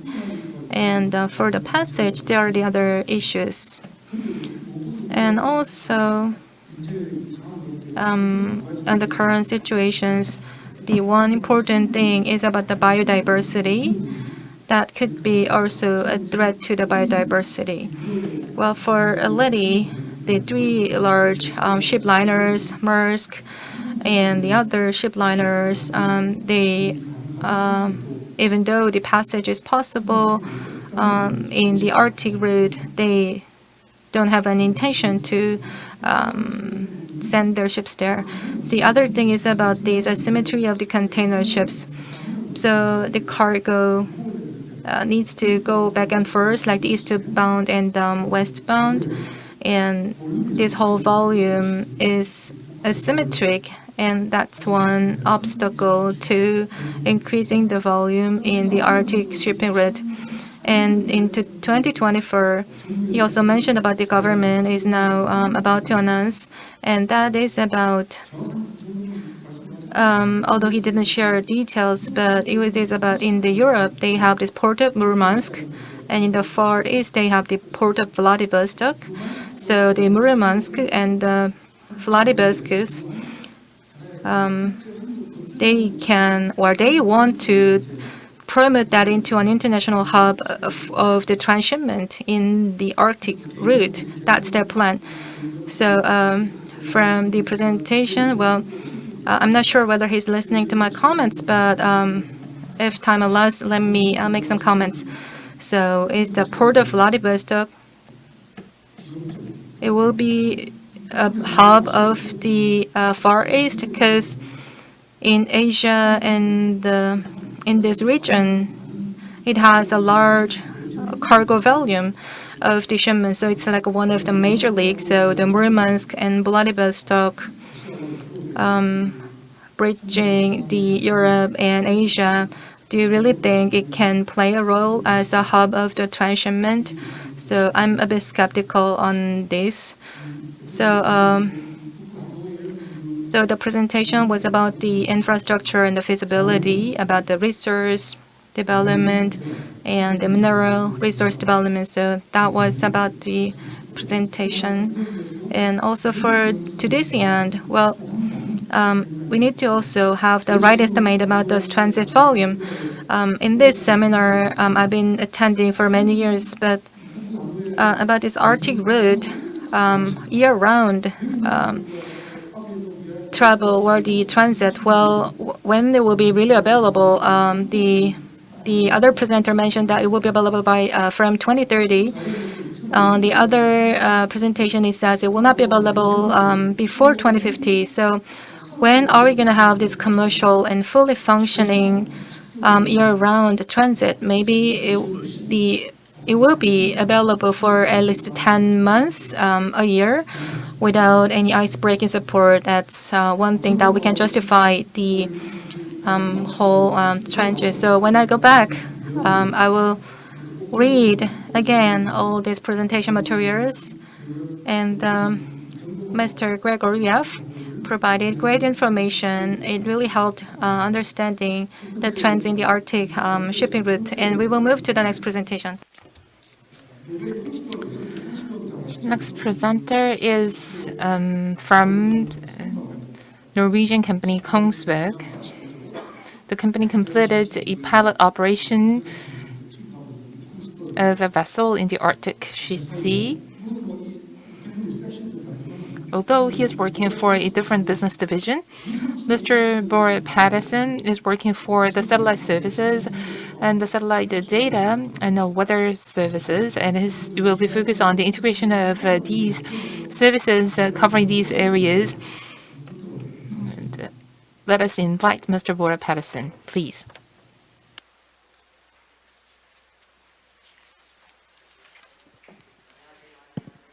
지금 이게 Can you hear us, Mr. Patterson? I hope my voice is coming through as well.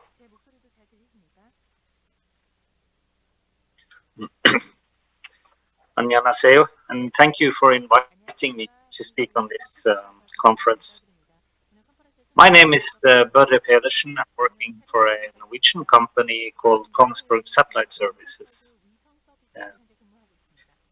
So I will present what we do here from KSAT using different kind of satellites to support Arctic operations, to help operators in the Arctic to do more cost-efficient and safer operations up in where the ice is located in the up here where we live.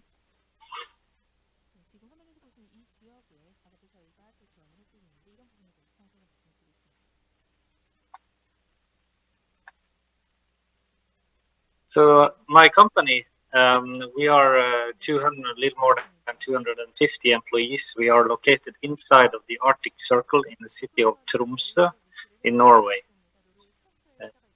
So the company is 50 years old, and we are co-owned by the Kongsberg Group and the Space Norway, which belongs to the Norwegian Ministry of Fisheries.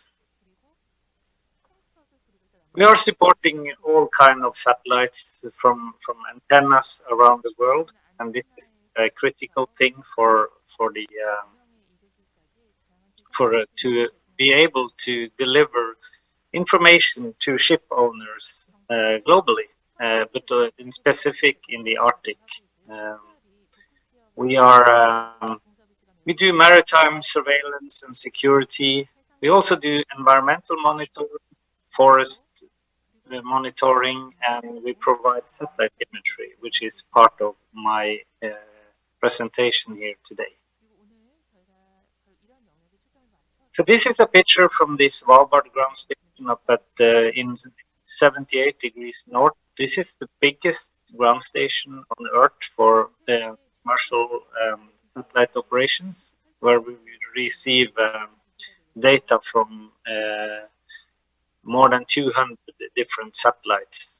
And with this station, we can downlink satellite data, we can process, and for this purpose of the Arctic seminar, we can deliver information to you in 15 minutes. I will tell a little bit about the projects later on. So this is an example you see on the screen where Svalbard is located in the middle of that circle, and our Russian neighbors, as you can see, is on the east side of that. In order to operate wide information about ice, we use mostly the Svalbard station and also the station in Tromsø.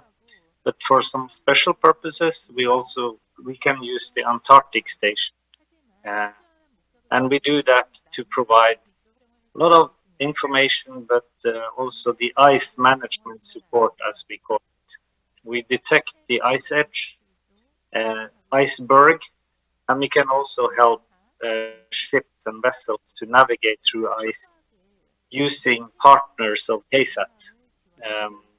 Who is classifying ice, providing precision meteorological services and met ocean data in order to help shipping companies sail through a more efficient and safer route. As I will give you some examples of that.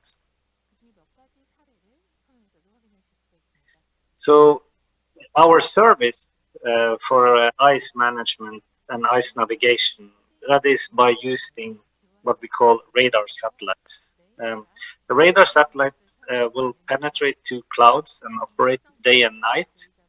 As you know, in the Arctic, have it's in this time of the year, it's dark all the time. But radar satellites will help you, or we can provide information to detect the ice age, the flows, and this is a very excellent tool for optimizing the route for the captains and to ensure safer navigations. We cannot do anything about the ice itself, unfortunately, but we can, with our radar satellite, we can give the captains of the ship and the operators of the vessels information in, say, 30 minutes after we take the image. We can give information to either directly to the ship or to a operating center, which can be located anywhere on the planet. We deliver the information on using internet, or if needed, we can set up a communication link directly to the ship.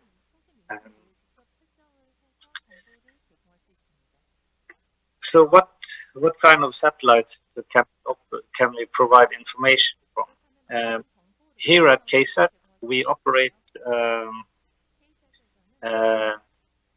all the commercial radar satellites on the market, and we have processing capacity from these. And when we are talking Arctic operations, the benefit of using the Svalbard station is quite.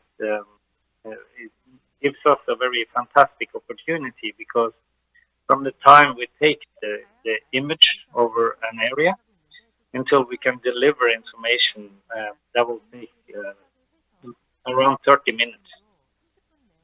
Meaning, as a captain of the ship or the operator, you will have updated information from us on the areas around the ship.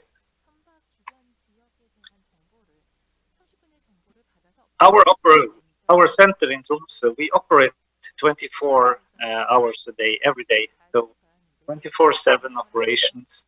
We plan together with the operators of the ship or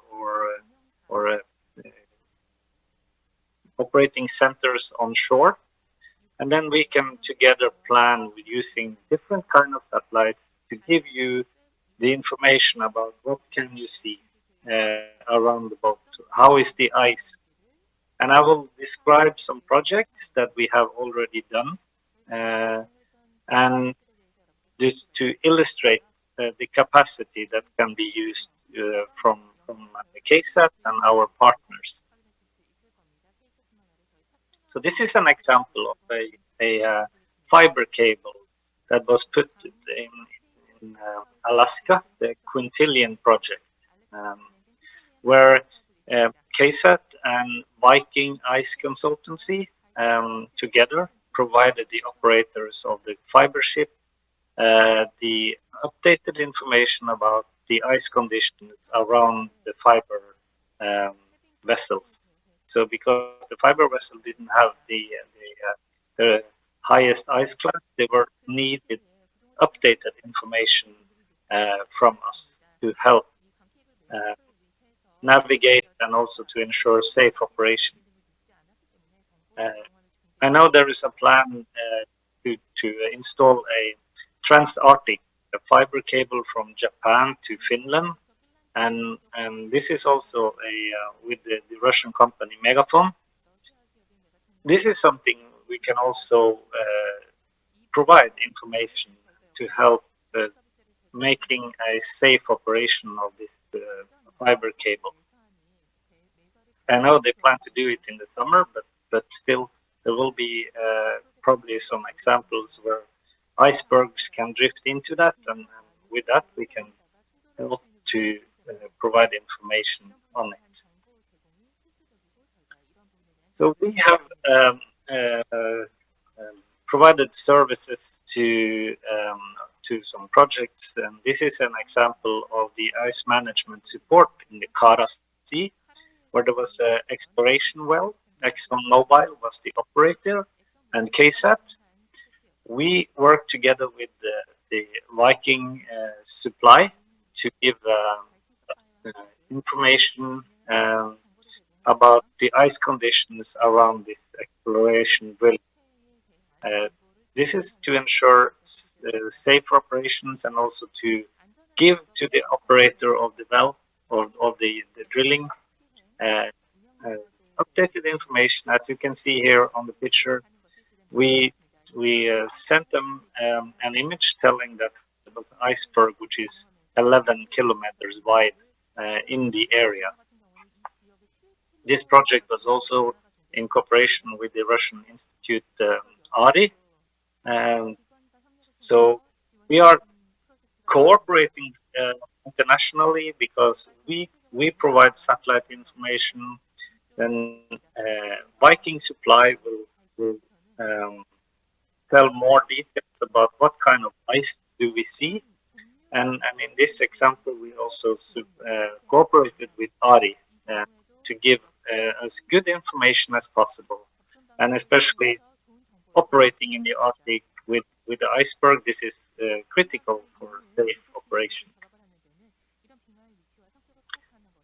In this here, it's from the southern tip of Greenland, where we monitor the area for ice, combining with in situ measurements or in situ pictures from helicopter. And this is again for safer operations of the harbors.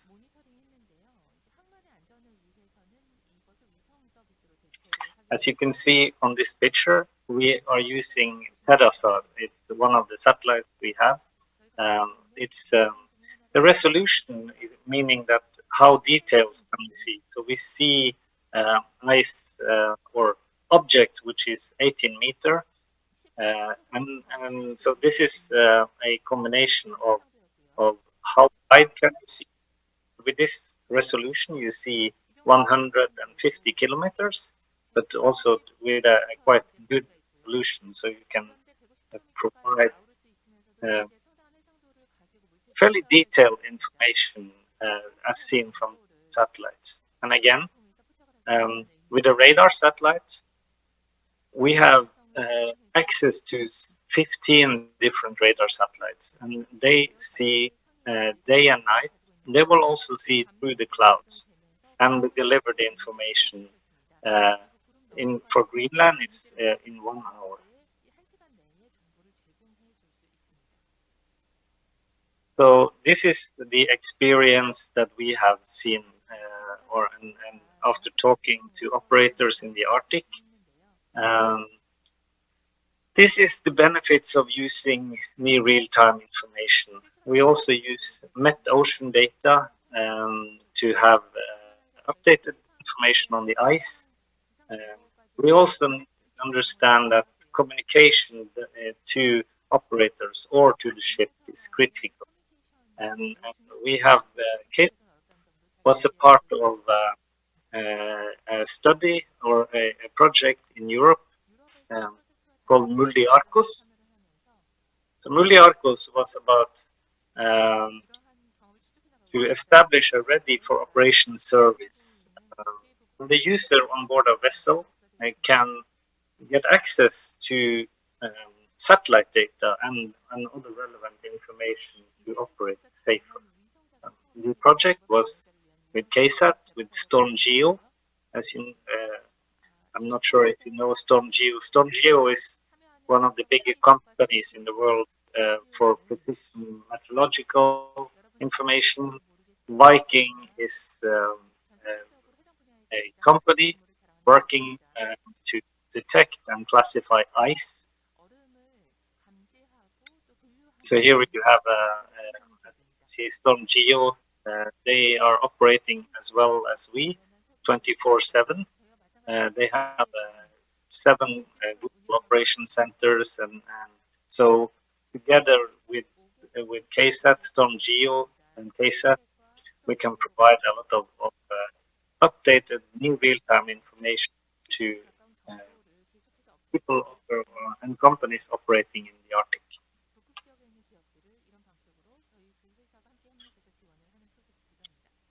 So here you can see it's the complexity that can be when it comes to getting different kinds of information. You have meteorological information from private and public offices. Then you have the public ice service. You have the private ice service, as from Viking. You have satellite information from KSAT. So there's a lot of information to be provided to the end user. But what we have discovered is that there's a simpler way of doing that, and that was the Mulli-Arcos project, about how can we give more information in a better way directly to the ship or to a ship operating. We can see we're using radar. We can also use normal, what we call optical satellites, which is what we see on Google Earth. We use weather forecast with Storm Geo because they have very good information about the updated local forecast. Here is a information about how the setup was on the Mulli-Arcos. KSAT was working closely with Storm Geo, and Storm Geo had the Met Ocean forecast, the weather forecast, and in the middle of this picture you can see that figure where you see the Kara Sea, the Midlands, and this is where KSAT was planning to take satellite imagery, because this was the area where we were operating. So this is part of KSAT's business. We work together with the operator and with all the people involved in a project or shipping.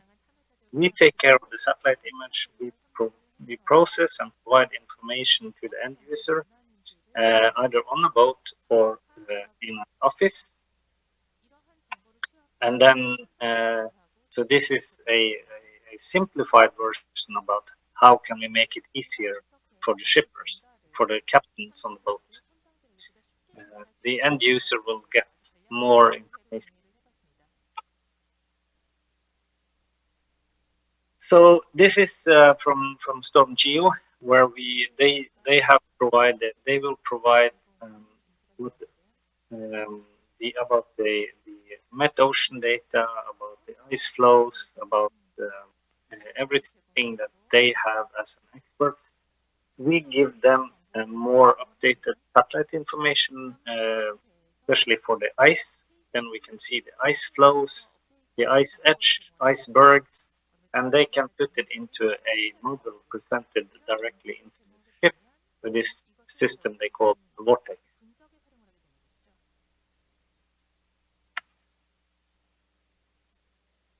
So this is just to show an example of a little more detailed where we have the in between Finland and Sweden. As you can see here, it's this is 2 different satellite pictures with some days apart just to show the frequency of the update.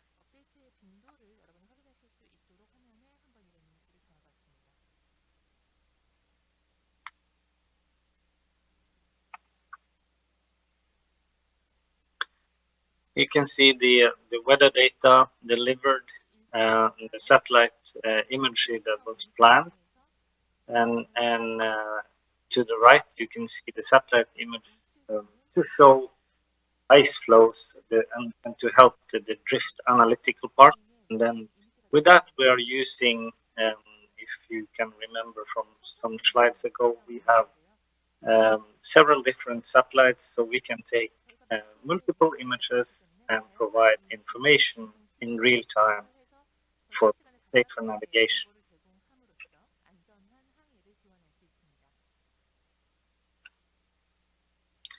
So yeah, with this, so this is from the Pecora operations, as you have been in the northwestern part of Russia. So we have been helping out also with Russian friends to provide better navigation. And I think this was the last slide and concluded my presentation. So, 감사합니다.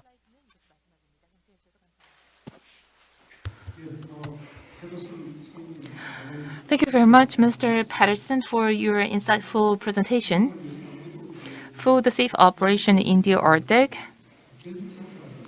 that we need to clearly understand the ice condition as well as the weather. KSAT is partly owned by the Norwegian government, and half of its stake is shared by the Kongsberg Group. That means, well, this is a truly private-public partnership.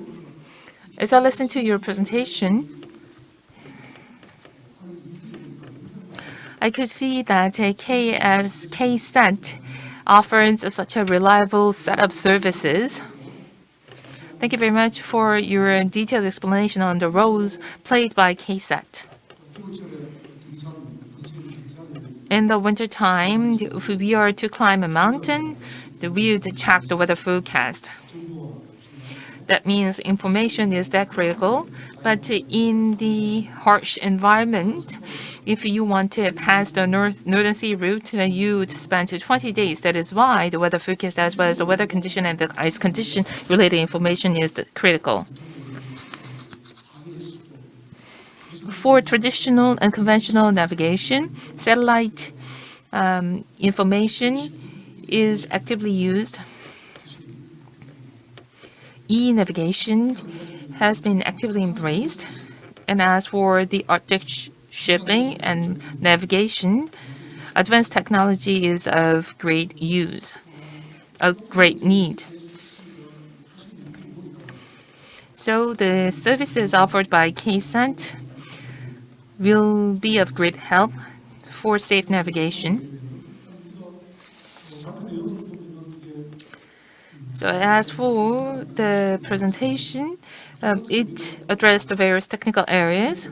But what we need to remember is that the Northern Sea in this adverse environment, the information is of critical importance linked to the satellite services. Once again, I'd like to thank Mr. Patterson for his inspiring presentation. Now we will move on to the last presentation of this session to Senior Engineer Han Min-gi from Samsung Heavy Industries. From the engineering sales, he will present. And as I am preparing to chair the session, I did some research on these ice class vessels or the LNG carriers, and your company is kind of a pioneer here. So I think it will be really informative presentation. So it will be about the winterization technology, and the concept will be covered. And not just that, but if you need, you can take some time. So please share a lot of information that will be helpful for us.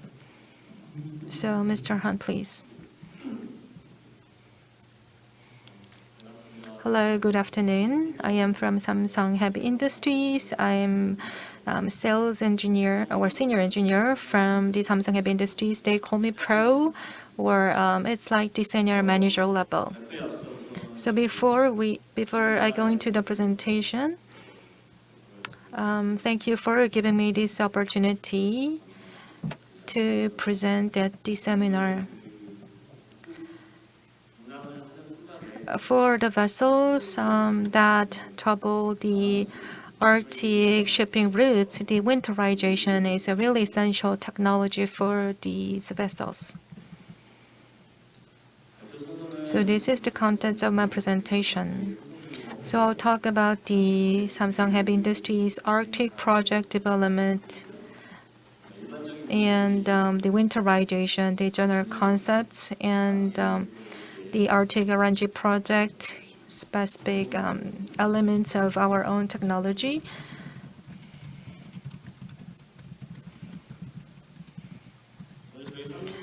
So at the Samsung Heavy Industries, this is our ice and Arctic ship development history. Since 1995, we have been working on this ice and Arctic project, and we started the R&D. And we have like 63 vessels, ice or Arctic projects. We have been delivered and built the ships. And the ice-breaking cargo ships, we have like 10 ice-breaking vessels delivered. And as of now, 28 vessels are under construction, including the 15 ice-breaking LNG carriers on our order book, and these 15 will be deployed into the Arctic routes. So maybe many of you might be familiar with this concept. So the winterization is about to protect your machinery and humans and equipment at a very low temperature. And how we do that, there are many options. Anti-icing, de-icing are the preferred methods, and we need also have insulation and the heating, or in some cases we need to replace the materials as a whole. And that's how we achieve this goal of the winterization. What's clear is that to go to the Arctic shipping routes, the winterization is a must, not an option.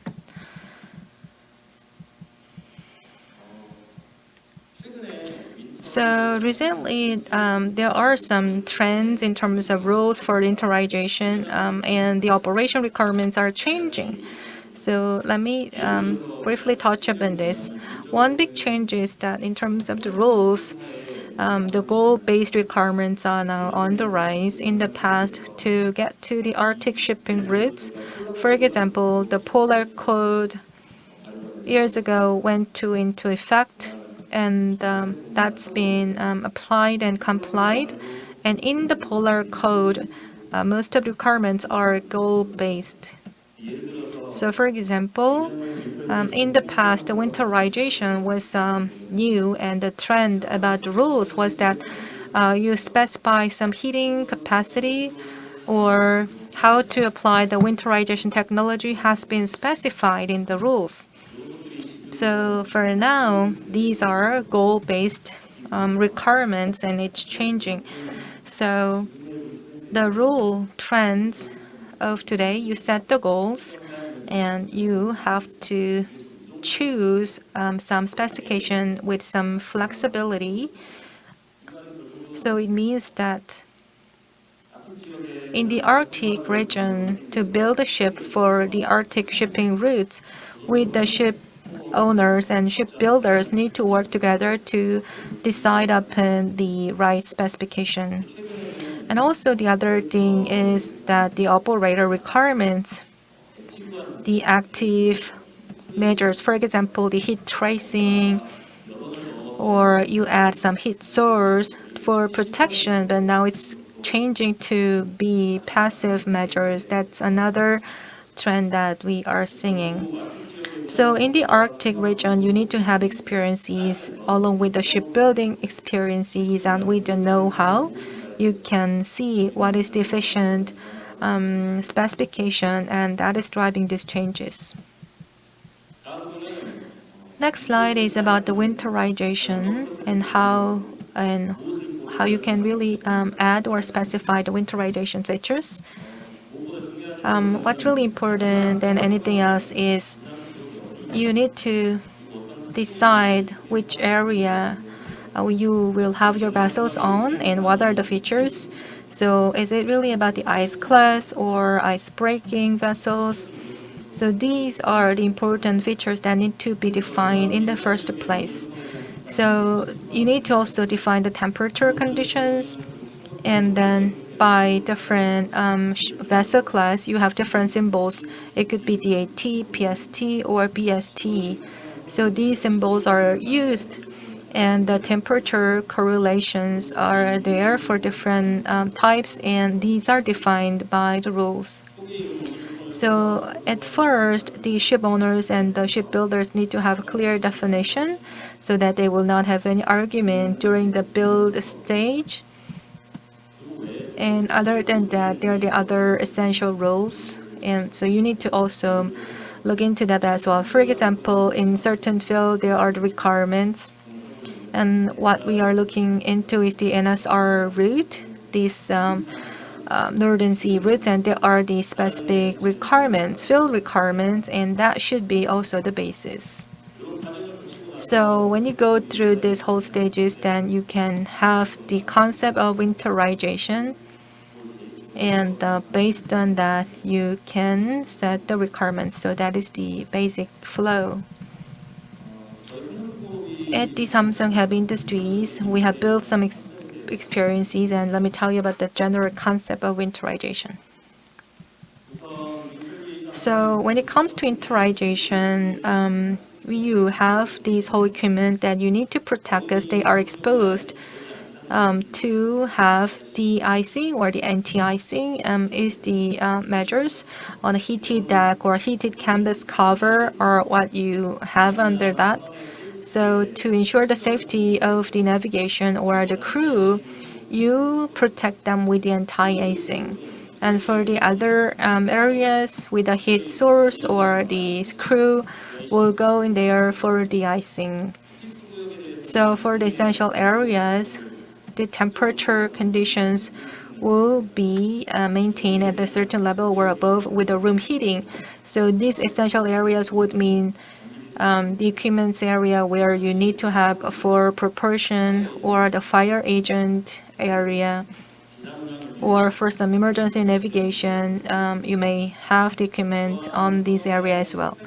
So for the escape route or some essential route that you need to have for the emergency operation, you have to protect them as well. So heat tracing or the other protection measures are in place so that the crew can have no problem without any icing, so that you can have a good escape route. Next is about the accommodation space. You have a very low temperature and you need to protect your communication equipment and devices and the crew. So the bridging space is enclosed. That's the most preferred method. Usually the bridge is like open option, but the vessels going to the Arctic route, you have different the HVAC system. So to have the visibility is also important. So the heated window is installed, or the window wiper is also added. And with the icing on the accommodation space, you need to have the fresh air intake. So you may have the air intake with the heat tracing. Or for crew members, they can also add the heat tracing on the doors.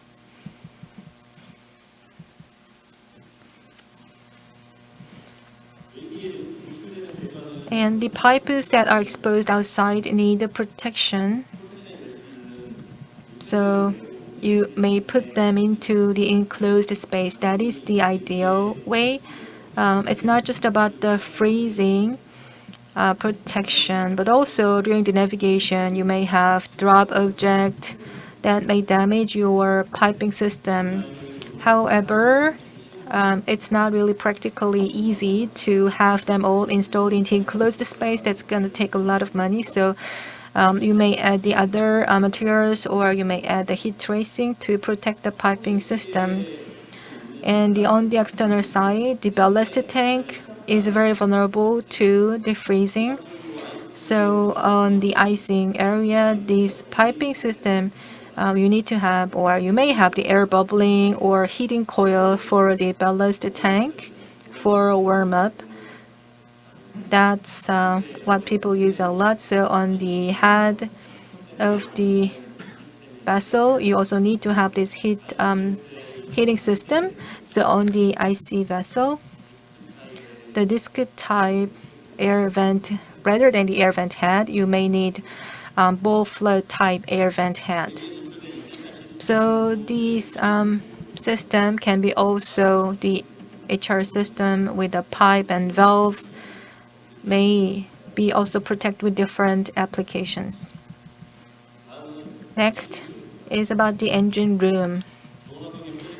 Under the low temperature, unlike the other vessels, you also have this combustion air getting diverse intake from these areas. So the air intake for the engine room is separated for the engine room. And for the air intake, you may have heating feature, but also the intake could have the stock and icing, so you may add some air heating. So when the heated air comes in, they are not discharged right away, and some are recirculated and recovered. Next, the other features of the engine room is about the IC chest. You may add ice box, and as you can see in the picture, high and low sea chest ice boxes are installed, just in case you may have some icy pieces coming in, so steam blowing or seawater system can be used for recirculation to prevent these ice pieces coming in.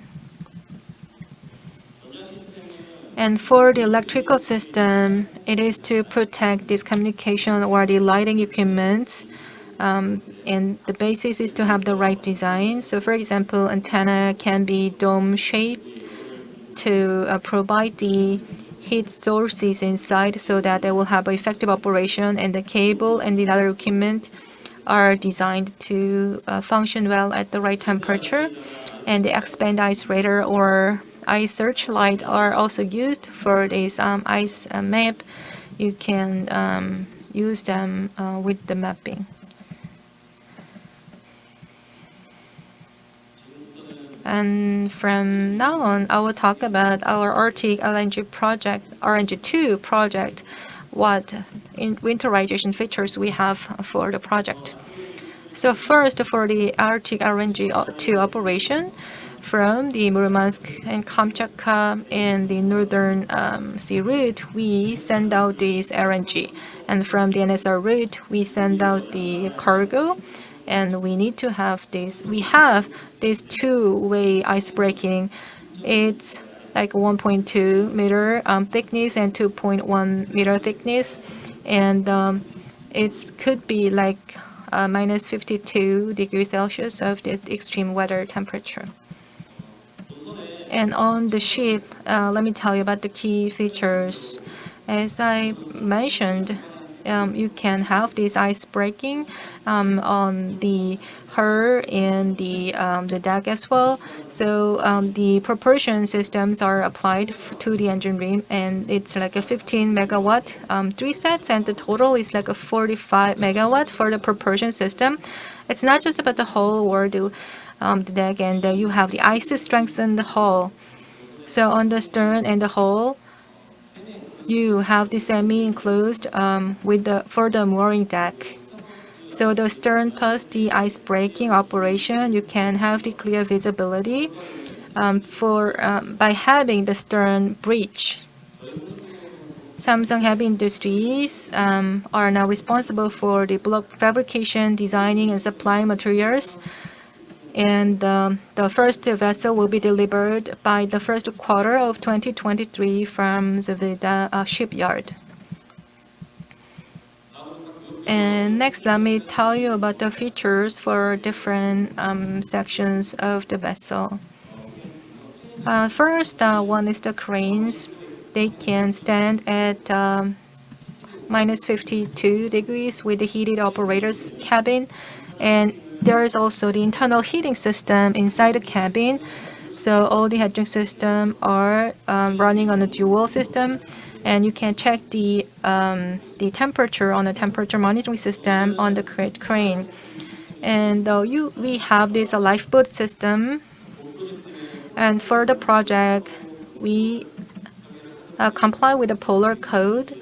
And to that end, the MSC Circular 1613, that is for the polar water life-saving appliance system guidance. So we comply with that. Next one is the life raft. This lifeboat system is a built-in heating type. Life raft is applied for the container life raft. They have this own sourcing internally, so they have the heating inside the HR box, and they have also the thermal box as well, thermal control box. So you can prevent the ice from being stuck inside the container. On the weather deck, you escape way. They can have the anti-icing with the open grading system, and also the snow are not accumulated on the deck. And the handrail, for example, we also have the anti-icing, and some have the heated air handrail, and also the whole space where they escape or they can access to the cabin. There as well, you have the anti-icing features. And the heating system for her space is also in place. That's similar to what I described.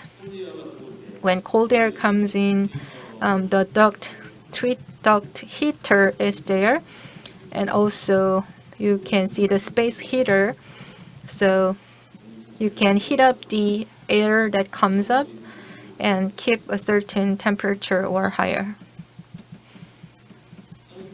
So this is the accommodation room. To have this ice breaking at both ways, we have a stern bridge, and the stern bridge is like connected to the forward bridge, so you can navigate. And when you move the stern bridge, the crew can shift to the navigation, and all the bridge windows have heating features, and there's a window wiper as well. And the washing system, they have the air blowing system as well for the window washing system. And after window washing, you can blow the air or the water to reduce the risk of icing. And also on the accommodation system as well, you have this intake, segregated air intake, and there's also heat tracing for air intake louver.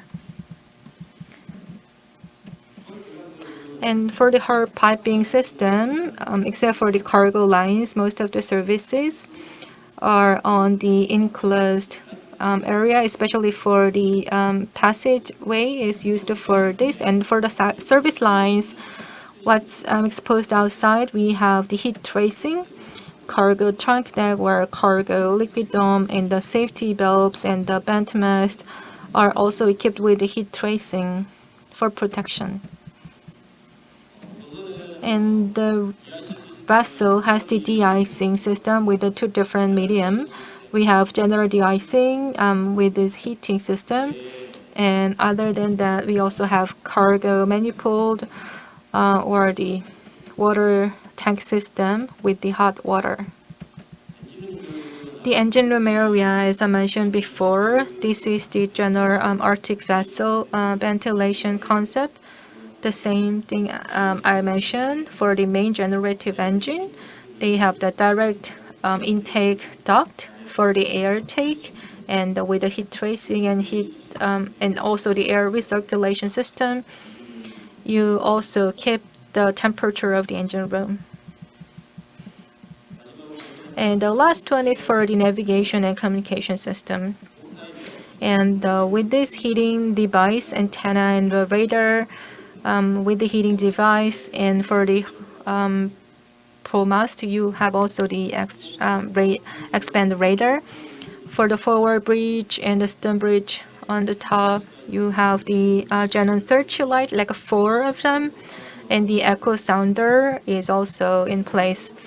The polar code is applied, and on the polar code, when in case of emergency, to have the communication line with a helicopter, you need to have the aeronautic VHF.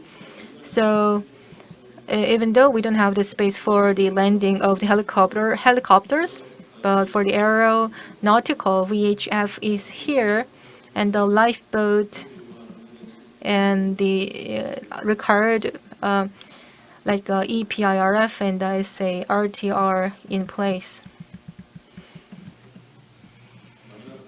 So this is the last slide of my presentation.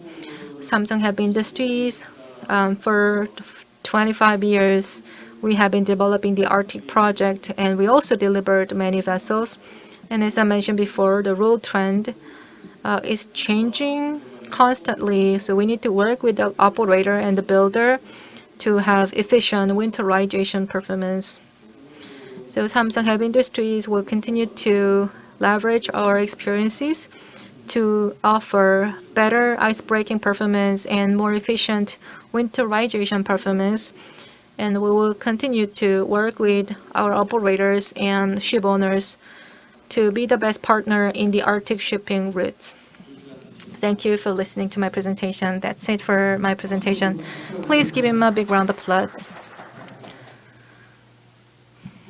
So about the Arctic shipping routes and the vessels to stand this extreme winter, he shared a lot of information on what's needed.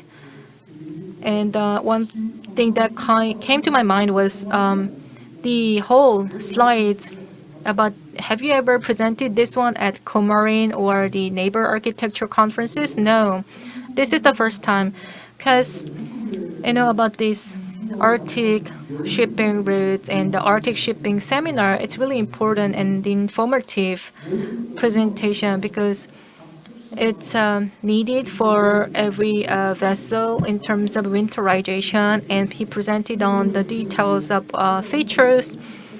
So something could be very confidential information for your company because it really talked about some like technologies, internal confidential information. So if you have all this winterization, how much would be the performance of the vessel compared to the regular RNG carrier? Do you have information on that? It's not something I can share with you today, but the Arctic project that we are running, in some sense, it's like the very best winterization and the ice breaking carrier that you can think about on this whole planet.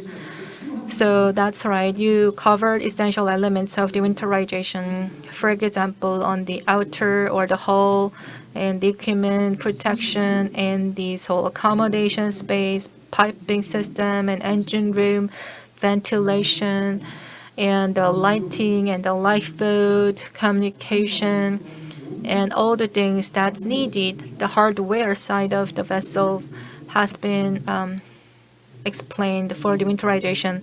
It's really important and the informative. So please once again give a good big hand to Mr. Hon for the great presentation.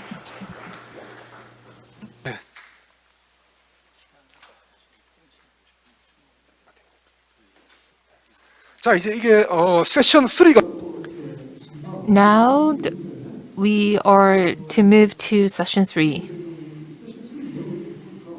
And session 3 is about international joint research.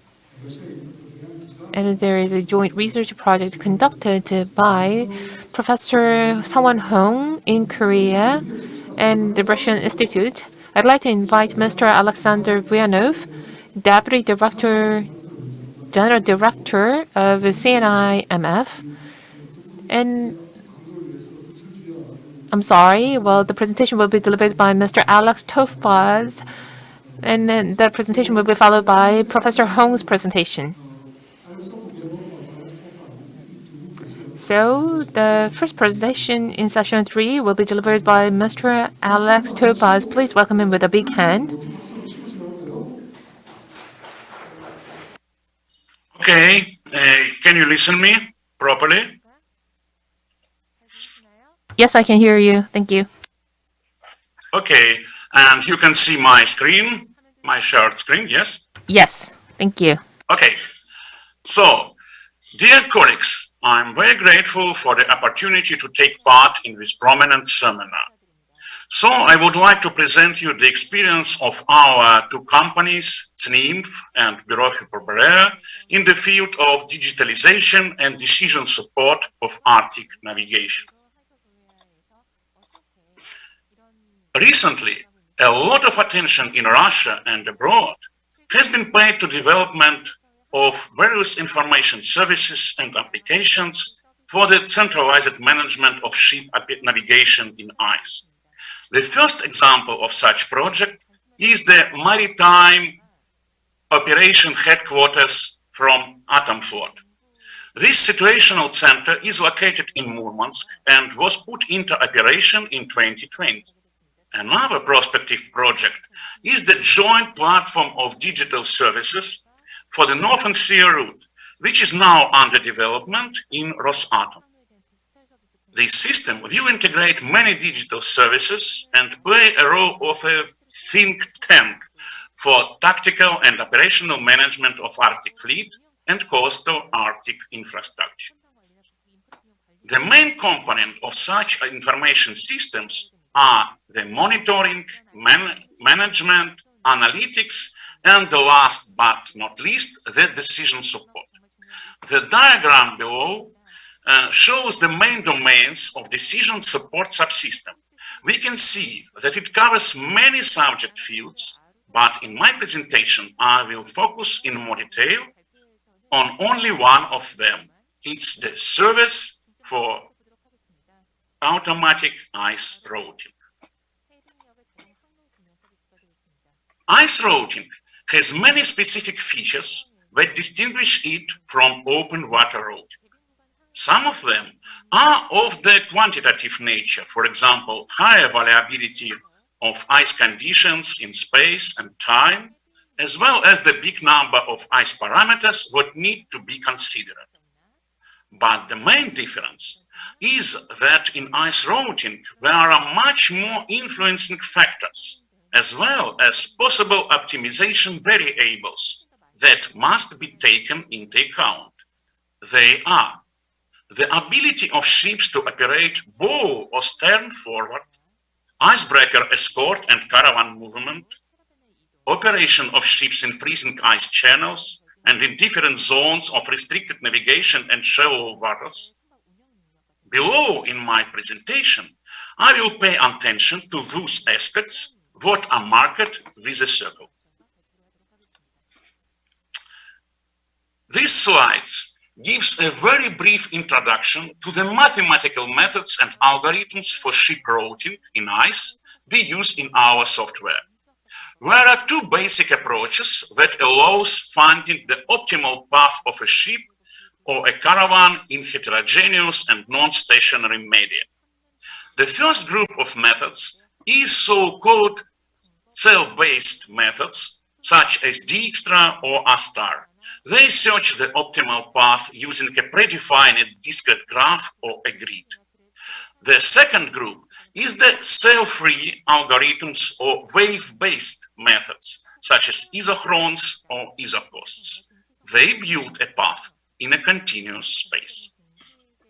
To extend the traditional formulation of routing problem, we developed the specific modifications for both mentioned approaches. The main feature of our approach is that during ice routing, we find not only the optimal trajectory of a ship, but also the optimal regime of its operation. Such regime includes the ship speed or the shaft power in each track point, the segments of bow or stern forward movement, and the preferred areas of icebreaker assistance. Also, we implemented a hybrid approach that combines the strengths of grid and wave methods. I will demonstrate the results of this method further. The criterion in our optimization problem is some conditional cost of a voyage. This cost includes the voyage time, fuel discharge, freight rate of a vessel and icebreaker, penalties for being out of schedule, and any other features of ice navigation. The criterion can be customized for a specific task. To demonstrate the mentioned aspects of ice routing, we have chosen one particular case. This is the experimental voyage of Christophe de Margerie LNG carrier along the Northern Sea route in January and February of this year. Vladislav Zhibul has said about this voyage tonight. Animation in these slides shows the details of the voyage. The passage to the east from Sabeta started and ended in January. The ship operated independently. In East Siberian Sea, it used the ice channel from another NLG carrier, Nikolai Zub. The path backwards took place in February and was accompanied by an icebreaker 50 Let Победы from the Bering Strait to the Gulf of Hope. To study the voyage, we use the following data sources. The first is the ship on board reports that contain a lot of valuable information such as observed ice conditions, shaft power of a ship, operation regime, and so on. This data is very accurate due to experimental nature of the voyage. The onboard records are indicated as a small black dots and animated picture. The other sources is the IS tracks that describes the current ship coordinates obtained with a high frequency. Also, we used the raster data of the forecasted ice conditions provided by the specialists from Arctic and Antarctic Research Institute. And at the last, we considered the standard navigation data of bathymetry and the zone of limited or prohibited navigation. During ice routing, we explicitly consider the time that ship needs to rotate and change its heading. In heavy ice conditions, shipmasters prefer to move stern forward, since it allows them to increase the performance of a ship. You can see such stern forward route segments of the studied voyages as a dashed lines. The turnaround of a big ship takes both time and fuel. In addition, in very heavy ice, sometimes the ship cannot rotate at all. To estimate the time required for turnaround of a considered vessel in various ice conditions, we carried out a set of special sessions in the navigation simulator. To process the automatically recorded logs of these training sessions, we used a software which was specially developed by our company. The obtained results were used in further studies when running ice routing procedure. Now, I will shortly discuss the ways to account for the icebreaker assistance during the route planning of cargo ships. We suggest three approaches to solve this problem. The first and the simplest one is the planning of icebreaker escort for each voyage separately. In this case, we consider icebreakers as an unlimited resource, while the conditional price of their assistance is calculated using two parameters, the average waiting time and the icebreaker freight rate. By varying these parameters, we can obtain the tracks with different amount of icebreaker assistance. Example is here. The second approach is the planning of icebreaker operations based on predefined graph of routes. In this case, we assign a schedule of cargo ship voyages as an input data for non-trivial mixed integer problem. This problem can be solved using standard methods of discrete programming. And finally, the most sophisticated formulation is the simultaneous planning of several voyages of cargo ships in continuous space with limited number of accessible icebreakers.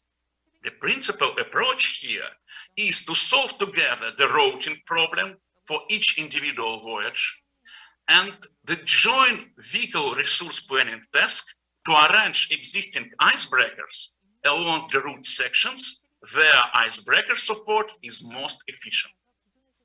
For the moment, we have complete solution for the first two problems, but made only the first step in the third one.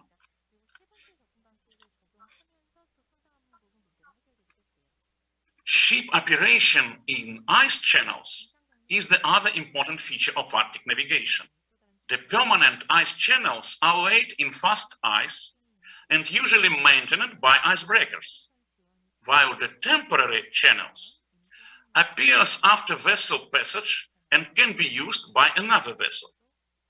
To predict ship performance in a channel, we need to know its characteristics at the current time.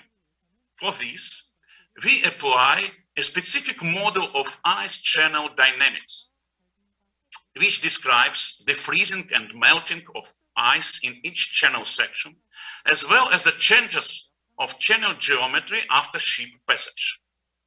Channel geometry is described by the thickness of consolidated layer, thickness of brush ice, and the parameters of channel walls. All these parameters are used as input data for the model of ship performance that estimates the resistance, attainable speed, and shaft power.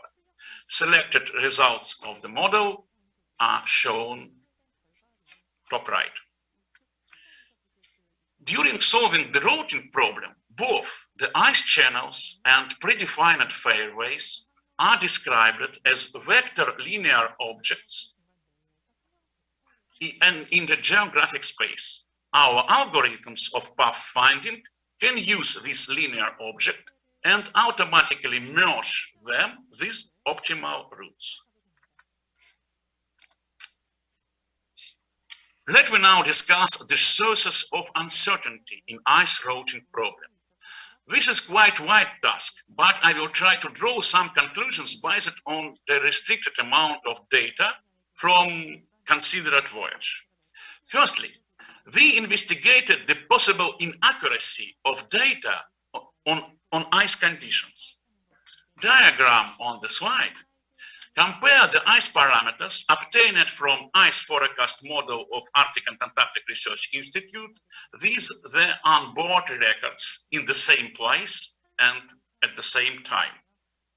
Top charts correspond to the voyage to the east. The bottom one is the voyage to the west. It could be seen that some parameters are forecasted quite accurate. For example, ice concentration or compression. The accuracy of predicting the ice thickness is slightly lower.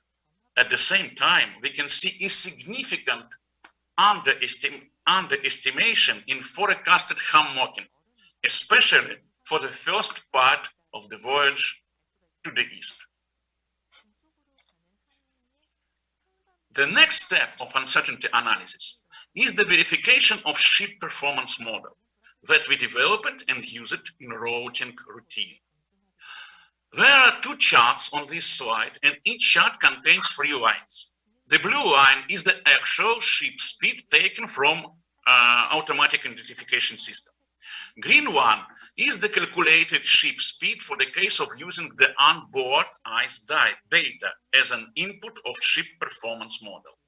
And the red line is a calculated speed obtained using forecasted ice conditions. We can see that in the case of east voyage, the ship calculating using ice forecast is overestimated. The reason for this is most likely an underestimation of hammocking, because we see that the agreement between the blue and green lines is better, while the green line considers actual hammocking. In the case of voyage to the west, the calculated speed is slightly higher than actual ones, both for the predicted and observed ice conditions. Based on this particular case of ship operation in a convoy, we may conclude that ship performance model for the case requires some improvement. The final stage of uncertainty analysis is the verification of the procedure of automatic ice routing itself. Here, we can see the comparison of actual and recommended tracks for direct and backward voyages. In addition to these two variants, the table on the right contains the characteristics of vessel movement along the actual track according to our model of ship ice performance. Actual and calculated routes for direct voyage are rather similar. They both contain the long segments of stern forward movement. Spatial-temporal location of these segments correspond one another. The difference between actual and calculated routes for the backward voyage is more significant. In particular, the calculated route goes much closer to the coast in the Laptev Sea in order to bypass the zone of rather severe ice. Color in the map correspond to integral possibility for the particular vessel. The whiter the color, the heavier the ice and worse ship performance. By the way, the calculated routes turn out to be better in all cases in terms of choosing optimization criteria. This slide summarizes the principal results of the uncertainty analysis for considered cases.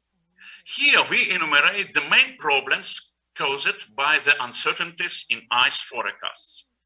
Uncertainties due to applied model of ship ice performance, as well as the non-considered and subjective factors. For example, the highlighted region of significant underestimation of the model-based speed in comparison with the actual one can be explained very simply. According to onboard records, at that time the ship moved in a channel formed by the adverse voyage of the ship Nikolai Zubov. This example shows the importance of taking into account the temporary breaks and leaks in ice fields that have natural or anthropogenic origin. This video, the video on this slide reflects two issues. The first is that we demonstrate the idea of the proposed hybrid grid and wave-based approach. The purpose of this approach to improve the efficiency of numerical algorithms for path finding. For this, we build the optimal path in two stages. The primary route is obtained by means of A-star algorithm, which is a cell-based method. Later, the route is refined and smoothed using the iso-cost wave-based algorithm. At this stage, the area of wave propagation is limited by something like tube around the trajectory that was pre-calculated at the first stage. Second issue we try to address at this slide is related to the use of regularly updated ice forecast or adaptive ice routing. It means that any new received data, for example, a new forecast of ice conditions, may require recalculation of the remaining part of a route. Therefore, the final recommended route of a vessel is obtained during several replannings of a track in the voyage.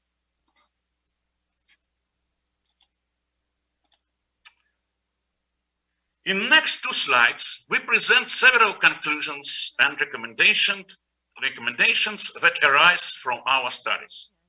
I will not comment them all and just point out to the last section.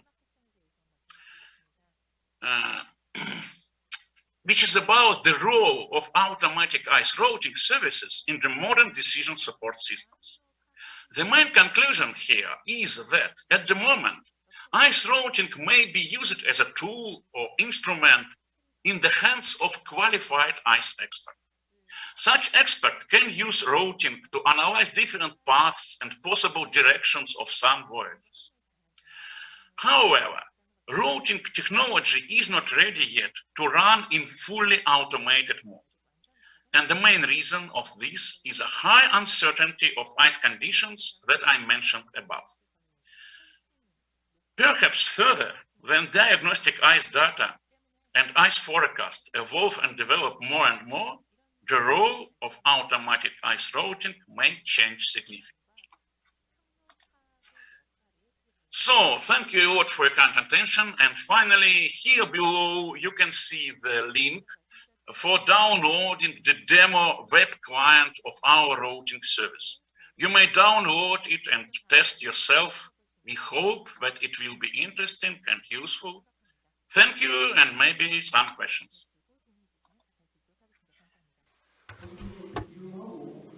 Thank you very much for your informative and articulate presentation. Please give Mr. Topaz a big hand once again.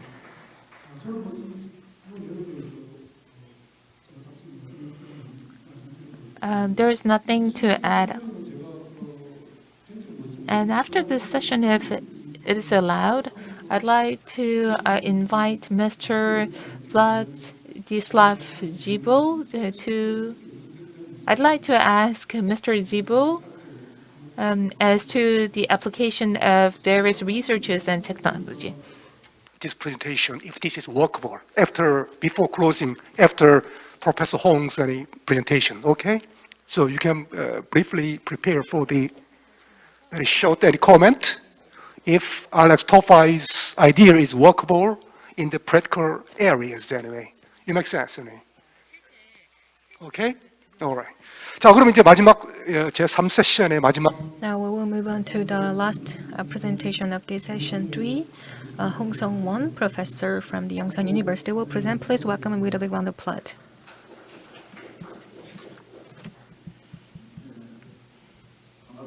Good afternoon.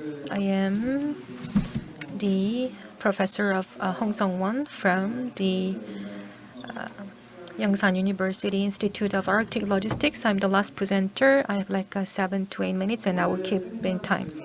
So this year's theme is the Arctic shipping infrastructure. So we have talked about like ice-breaking vessel and a lot of things, and my institute will present on about this transshipment hub of Russia and what kind of roles that we can play in Korea. So my presentation will be a bit different from what other presenters have made.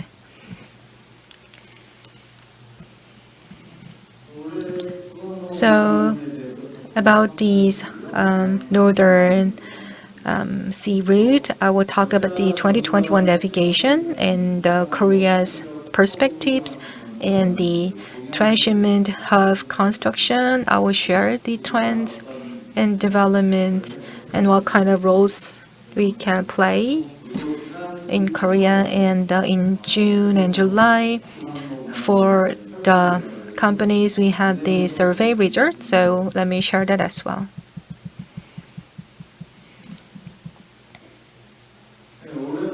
This year, although this year has not really completed, we expected to have like 35,000 in terms of the cargo traffic. And what's in orange color is for this year's transit volume, which is over 2 million. Last year it was about 1.28 million, and this year, compared to this difficult ice conditions, I think it was good enough. And the foreign flag fleets, we saw an increase. And for this year, this is the sailing conditions compared to the September. November last year, and this year the same period. And compared to last year, the conditions were not really favorable. The one in brown, it's bigger this year. So this year, the sailing conditions were worse. And as Belkin mentioned, recently we saw some challenges. And for example, China's COSCO, one vessel, usually it takes 1 month for navigation, but it took 55 days, so it was hard. And for the Russian government, they plan to have year-round navigation, but this is something that was unexpected, so we had some challenges.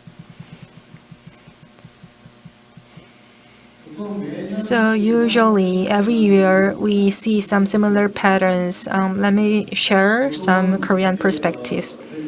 Usually when we have the destinational transport and the LNG is the largest one, although we have some oil, and LNG is the largest cargo coming to Asia, especially to China. And the second one is for the transit volume. We have a bulk cargo like iron ore and coal, usually from the northern European shippers and the COSCO of China. And we also have backhaul cargo, COSCO and Wagenburg. When they go back, they also carry the cargo for the backhaul cargo for profit. And that is the simple analysis, but this bulk cargo and general cargo, you can see some patterns. So for example, the Northern European ship liners have some special patterns. For example, they carry iron ore every year, or some carrying the general cargo. And compared to 2020, despite the poor quality of the ice conditions, the cargo volume went up. But as I mentioned, we had these worse sailing conditions, so we had the seasonal volatility. So more than any time, we really need to have these great ice breaking capabilities to be obtained. This one shows the Yamal LNG, the main cargo, and Yamal LNG is now transporting to Asia.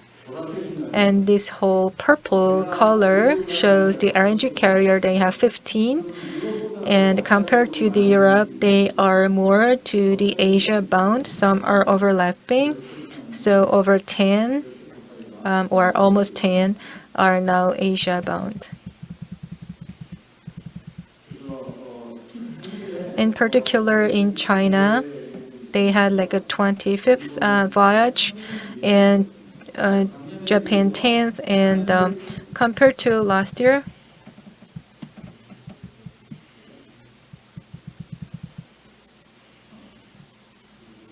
can I go back? So compared to last year, the number of the traffic increased. And I will briefly skip this one. In the Netherlands, we have the Wagenburg. They transport the pulp to Busan in Asia and even Canada. They also have this backhaul cargo, like a cargo, some cargos. So COSCO of China, they have specialized shipping, and that is really specialized for the northern or Arctic shipping. But the data shows, as you can see, compared to the previous years, they closed earlier than the other years.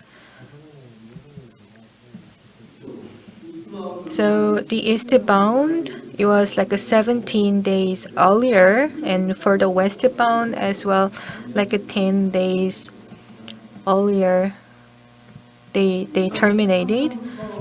And from 2013 to 2021, over 8 years, this is the navigation. and it's something that's published every year, but you can see this whole year we had 13 voyages, and it's going up every year. So far, 56 voyages have been made so far, and the red numbers are serviced by the icebreakers. Last year we didn't have one, so this year maybe we had some ice-breaking escort. And this one is for the Ordendorf of Germany for their transport of the iron ore. We saw a huge increase in the iron ore. They have a large vessels like Norway and the Germany. This is for the Norwegian company. Iron ore transport. And the October 19th, they were going to the eastbound, but they went back to Suez. So I think this is the new information to me, but it shows the low quality of these ice conditions, and this shows this LNG and the heavy cargo carrier. And this slide shows the Arctic shipping activities related to Korea. So it's not really clear, but it's not really led by Korea, but Korea was involved. For example, the coal transported to Gwangyang or some heavy cargo shipped to Busan and some ports in Korea. So that's the one. And this slide shows with the Rosatom, the logistics subsidiary, the Rosatom Cargo, joined this seminar 2 years ago, and we couldn't invite them this year. So to the Russian government about their NTC, I asked, or let me briefly mention on this whole project. In 2015 and 16, that's been already available when we had that in Busan. In 2015, in the Kamchatka, they had the development cooperation director and presented, and also from the Far East Development Fund, we had a presentation. So the Rosatom Cargo, at the end of 2019, they made a proposal, and it's still underway, and we are monitoring. So 2021, the ice-breaking container ship, the design has been completed. And September 3rd, at the Far East Economic Forum, Eastern Economic Forum, I joined there virtually. So I heard the Rosatom Director General talked about the great NSR, and I think it's going back to this era of the Soviet Union. So this NSR has a certain range, but it's getting expanded. So when they extend the range, they may cover a larger cargo volume or traffic. And this one was mentioned last year. So its literal translation is the Northern Transit Corridor, but I call it like the Arctic Transit Corridor because we have some different definitions as well. So what's changed was for the Murmansk, and for the Asia, it changed it to Vladivostok port, because the port of Kamchatka, in terms of the economics, they had some challenges. So the Vladivostok is one thing that's being mentioned these days. So with the Murmansk and Vladivostok are where they will build the transport logistics hub to provide a feeder service from there. And this is the slide from the conference they attended on July 23rd. So after the conference, these slides will be available on our website. So the Rosatom, the cargo companies are now seeking the project. Earlier, it was about 1 million TEU for the pilot capacity. And in the phase 2, by 2025, they will have 4 vessels, 6,000 TEU, and from 2030 they want to have like a 10,000 TEU with the nuclear icebreakers. So the sniff is also here. That is what's going on. So although it's not really publicly available broadly, so let me share that there's a feeder service. The Vladivostok is what we are interested in because it's the shipment hub for Asia, and there are the routes that come to the Vladivostok, and some are bound to Busan, and we saw like 8 voyages, and this one is for the prerequisites that we need to have to build a transshipment port in Vladivostok. So that's what we did with our own researchers. So 24-hour port operating system, and also it should also cover the cargoes that are going to the US or America. Then they should have a port infrastructure for the larger ships like a 10,000 TEU. And the port of Vladivostok, there's also the cost issues because the cost is a bit higher when you have like a loading or unloading. The fees are a bit higher, so we need to make it more competitive. And the port of Vladivostok, the bunkering infrastructure can be, or service can be available there. So this is what we thought with the Russian government, with the plans and projects when they are implemented as planned. Then what about Korea? So that was what we thought. For now, it's slow. Although for the shipbuilding, they are working very busy.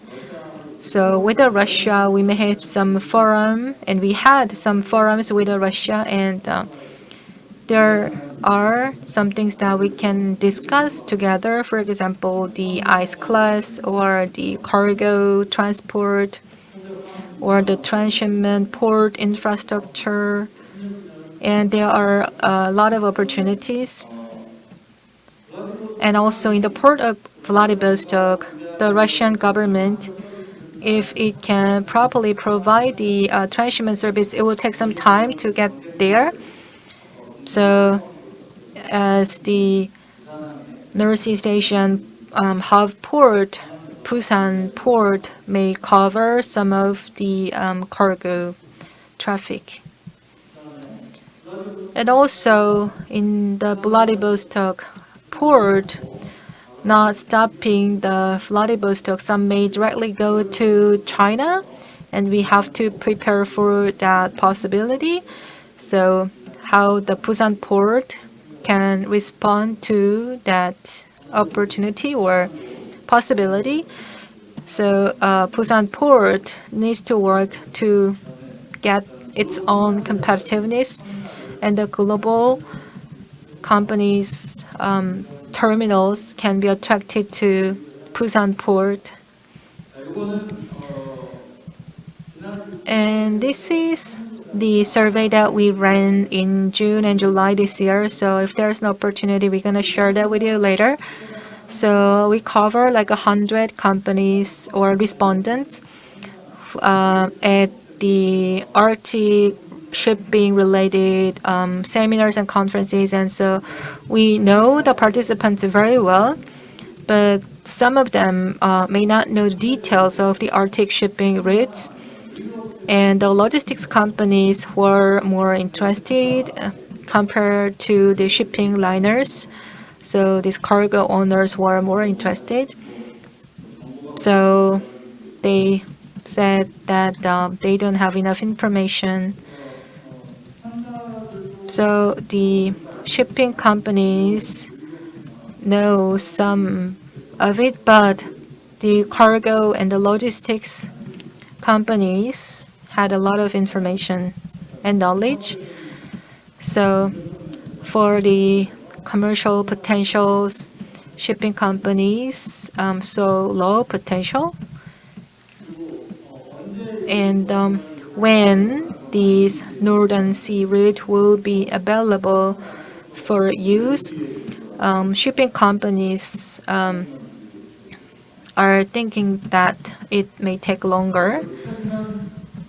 So let me summarize the findings. So the eco-friendly, like a green fuel, and the IMO is now coming up with the fuel regulations, and we have to prepare for that. So we need to have green fuels and green vessels.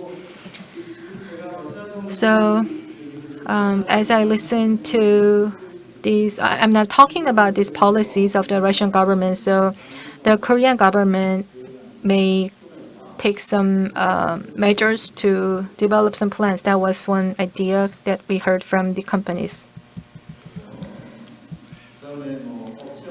Or between the companies and the government, we may seek some collaboration or some pilot test. So the government support or the shipping companies' willingness was also mentioned as the priority. So to summarize, in the shipping industry, well, shipbuilding is very busy, but there is not much activity in the shipping side. So COSCO and the Northern European companies were mentioned a lot, but if we can be part of it, of course, we will build the ice class vessels, but there's so much that the private companies can go. So maybe we can lease the vessels. So the Russian government is now working on the NTC project. So it's a huge project, and a lot of investment will be made. So with regard to this huge project, we have the opportunities to take part in the project. For example, the Russian shippers may operate, and we can work with them for the marketing and the sales. And also the port of Busan in the long term, because there's a shipment, a transshipment volume or a cargo. So there's something that they can play a role to develop some logistic services. And in these Trans-East Sea, it also involves or affects China and Japan in the other countries. So it would be great if we can get more information from the Russian government. Korea also seeks to be the hub in the Northeast Asia. We need to attract the transshipment cargoes. But Russia, they may have some issues with the cargo for the transit cargo, and they also need to handle the current cargo volumes. So the feeder service for the NTC might be needed, but they also need to find a way to attract the cargo that's going to Suez, China as well. Vladivostok port can be what they use, and Japan as well. So like the Hokkaido area is also one thing. So what I would like to tell to Rosatom, well, with the NPC, we may see more economic feasibility because they are now working on the year-round navigation, but that might require a lot of work. So we need to do more international cooperation. So, for example, in Europe, they have a lot of volume, and Busan port has a lot of cargo as well. So Hamburg or Busan or Bremerhaven of Germany, we may also think about having the direct call for the navigation. So, and that is the last slide. Thank you very much. Please give him a big round of applause. So, well, it was the Korean presentation, so we could understand. So, but he's a professor, and he made a very clear and easy to understand presentation about the current and the next steps of this whole NSR. And about this Alex Topai's presentation, It was very technical, and I was wondering, since this was the result of the joint research project, it might go to academic. So I was not entirely certain whether it's something that can be applied in the field in reality. So that was the question I had in mind. I'd like to ask Mr. Diebold of Self-Complaint. For my question about any top fives, any idea? Very briefly, just within 1 minute, please. Loud and clear. So basically what Alex Topas said is very important to operate the vessels in the Arctic. For the reason is, as he mentioned, the performance of the vessel. This is the most critically important. I'll give you just a few examples. Basically, this will describe all my answers to you. So, if you know the clear ice condition for the vessel, then we can modulate the mapping for it to make sure the vessel is going to be along the mostly safest and the mostly economical way. So, just give you like a few examples. During this the trial voyage from Sabetta to China and vice versa. So we got a report, and let's say when the ship is in the ice-breaking performance mode, that means so we have to go stern ahead. So we used 450 cubes of the boil of gas a day. If the following vessel, coming just behind the first one vessel who is breaking the ice, the fuel consumption of the BOG is only 250 cubes. This is the very big figures and very costly for the operation. Okay, so that's why if you know the best way, the best condition of the ice for the passage, then you're going to have a definitely benefit for it. Save the money and save the vessels. Because it's not really simple when we say, okay, the vessel is going to be working in the ice-breaking mode. So anyway, so in spite of the fuel cost, so we have lots of the impacts, such as the vibration, okay, like mechanical stresses on the hull, and etc., etc., okay? So that's basically what he explained to us, this ice monitoring system. So it's very useful to use in the operation of the vessel in the Arctic. Okay? 예, 제가 받은 thank you very much. And my impression is that Alex Topai's this whole application, well, for the self-comfort case, well, it's not really readily applicable for now, but it's a great technology. So I think this whole technology is really advanced, and that's really valuable information. So I hope that soon we can apply that to our vessels. So that was for the 5 presentations that we had. So every year for this Arctic Partnership Week, I attend as a chair or as a speaker every year. So the one thing I felt today was, compared to the past few years, the government or the information is really inspiring, and the whole presentations were very serious and in-depth. So this year, this seminar is really perfect and really advanced. So thank you once again for the 5 presenters who made a great presentations, and also the comments of the Vladislav Zibo. Thank you for your comments.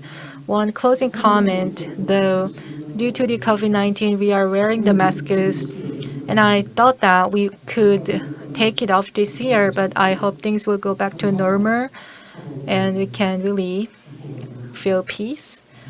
So maybe 2022, when we have this Arctic Partnership Week next year, we can smile and we can take the masks off and we can like have a great time after the seminar. So thank you once again.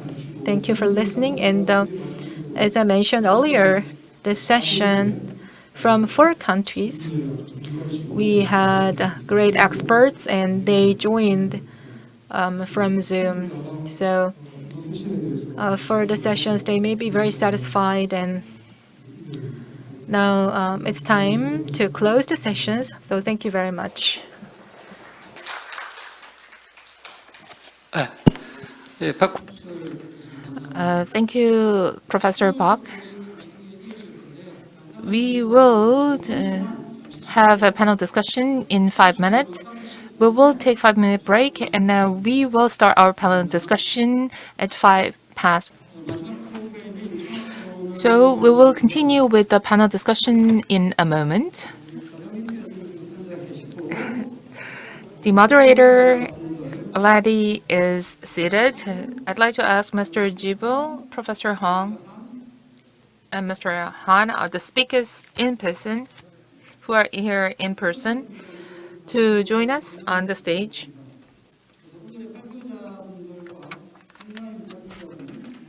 And I'd like to ask all the presenters today who are here with us virtually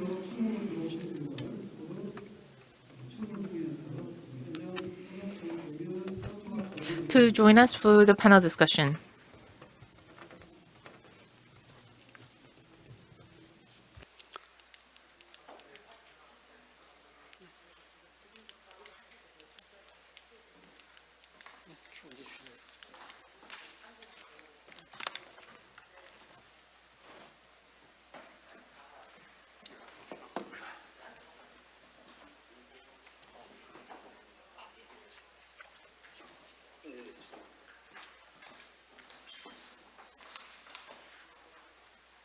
홍 교수님, 미스터 지부를 모시고 여기로 좀 앉아 주시면 감사하겠습니다. I'd like to ask Mr. Hong to bring Mr. Jibo to the stage.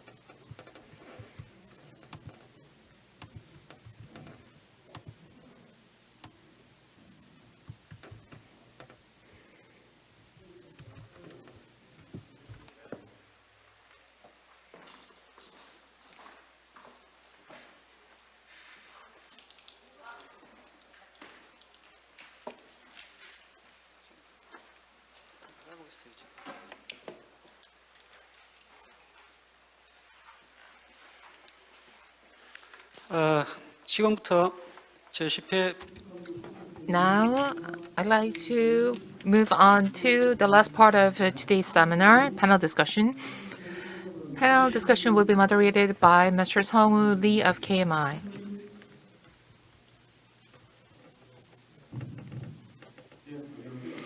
Good afternoon, ladies and gentlemen. I'm Songwoo Lee of KMI.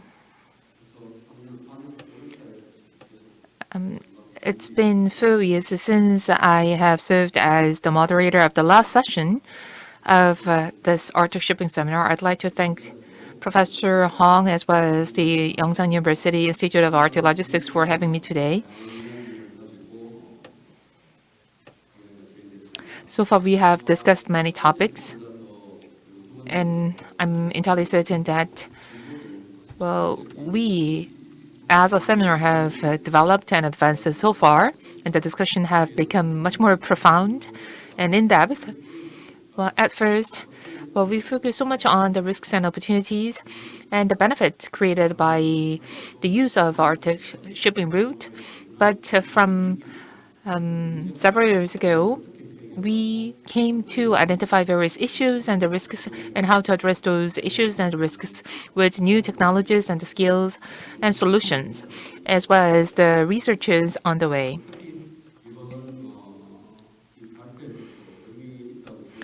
In particular, today's seminar is even more significant because we have active participation from Russia, which has the largest territory in the Arctic region. And we also have Mr. Jibo, who is a site team manager, site team head of Subcomplot in Korea. He addressed various experiences in project, and other presenters also that touched upon the technological improvement. And last but not least, President Hong talked about the construction of transshipment hub on the NSR and the role of Korea to be played in this regard. I believe I'm here to be a timekeeper and manager. That is why I'd like to cut it short. And I would like to introduce today's panels. Mr. Dr. Gunnarsson of Nord University of Norway. And the second panel is Professor Ochuka Natsuhito of Hokkaido University, who has been working with us quite closely for such a long time. Last but not least, we have Mr. Sokta Park of Sinocor. First, I'd like to turn to Dr. Gunnarsson on the presentations from the perspective of a scientist, or from the perspective of the one in Norway. Or if you have any questions now, this is your opportunity to share your questions with the audience. First, we have 3 panels, so I can give 10 minutes to each panel. Dr. Gunnarsson, please. Yes, thank you. Thank you very much for the invitation to this interesting seminar.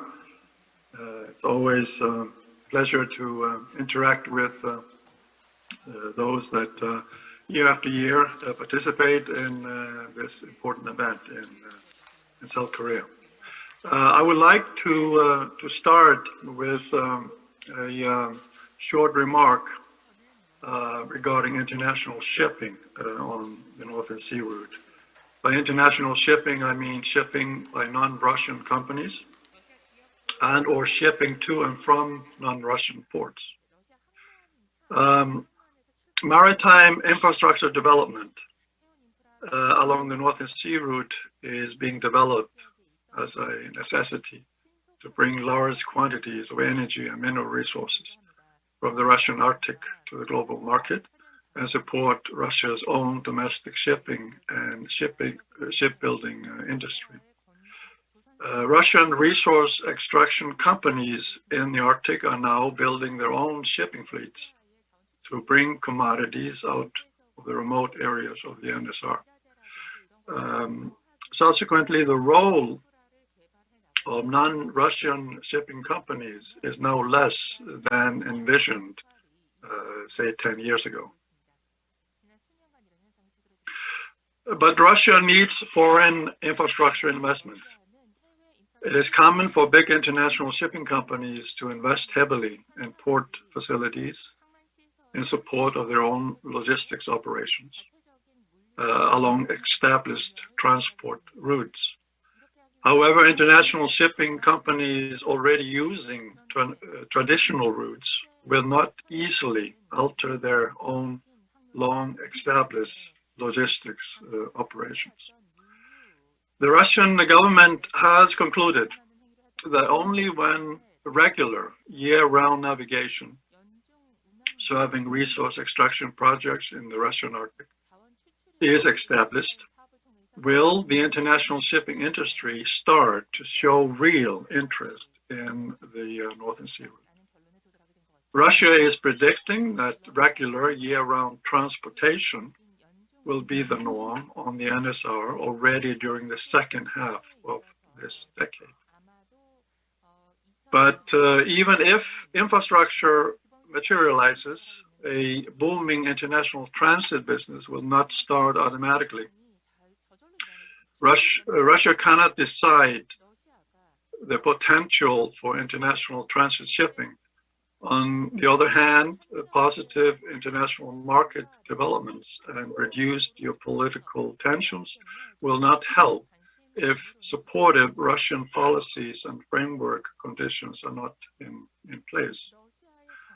Conditions for large-scale investments by the international shipping industry and cargo producers for use of the NSR is still not in place. Besides, there are uncertainties about Russia's long-term policies. It remains an open question whether Russian preferences will support de facto monopoly on Arctic transits, for example, container shipping, rather than encourage competition from international shipping companies. International shipping on the NSR has been dominated by the European shipping companies, with only a handful of Asian companies being involved each year. Transport of commodities from the NSR to European ports takes place much more frequently than to ports in the Asian Pacific region. Companies based in Northwest Europe have extensive experience of operating ice-strengthened cargo vessels in sea ice during the winter in the Baltic Sea, and some of these have been used on Arctic voyages during the summer-fall season on the NSR. European companies also have extensive experience in the transport of heavy lift cargoes and in offshore support, as well as in dredging operation in European coastal ports and rivers. This expertise and equipment have been in demand in the Russian Arctic and will likely continue to be so for several planned extraction projects. A major limitation on the use of the NSR as an international shipping route has been the availability of ice-strengthened vessels with different segments and sizes for use on Arctic voyages. However, international shipping companies will not invest in expensive ice-class vessels only for spot market deliveries of goods during parts of the year.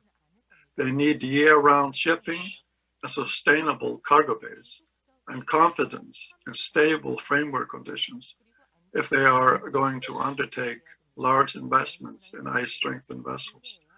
Some companies may be reluctant to engage in Arctic transport due to public concerns about perceived environmental risks.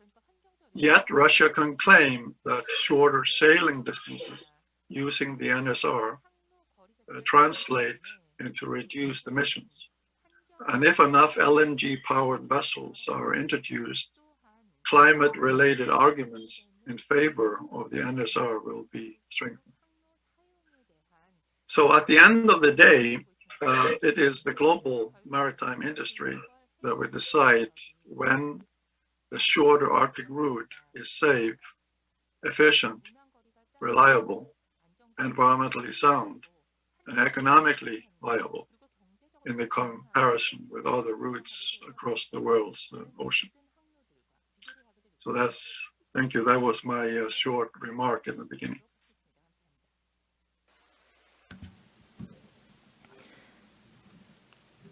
Thank you very much, Professor Gunnarsson, about the perspective of the global maritime or shipping industry, what the Russian government needs to do, and what it takes for them to attract the global shipping companies, and how they can really make the investment. And in particular, for the NSR, the Russian shipping companies' role is going down, and that's one thing that we need to take note. Their roles are getting weaker, which can put the Russian government at disadvantage. And we need to have the port infrastructure, but the global shipping companies and the loading companies are developing that. And the Berg port are sometimes developed by the cargo owners. But in this time of uncertainty, the mineral or the resource development is now being done by the Russian government. And you pointed out the issues and this whole route. The Russian government, if they claim that it's their own route, then the most shipping companies may not use that. So that is also another political risk. So the Russian government need to take that into account. And also for the spot route, they may not invest a huge amount of money in building this ice breaking or the ice strengthened vessels. So NSR is an important game changer for the future. But to have the economic feasibility, there are some obstacles that we need to tackle. So that was the comment from the Professor Gunnarsson.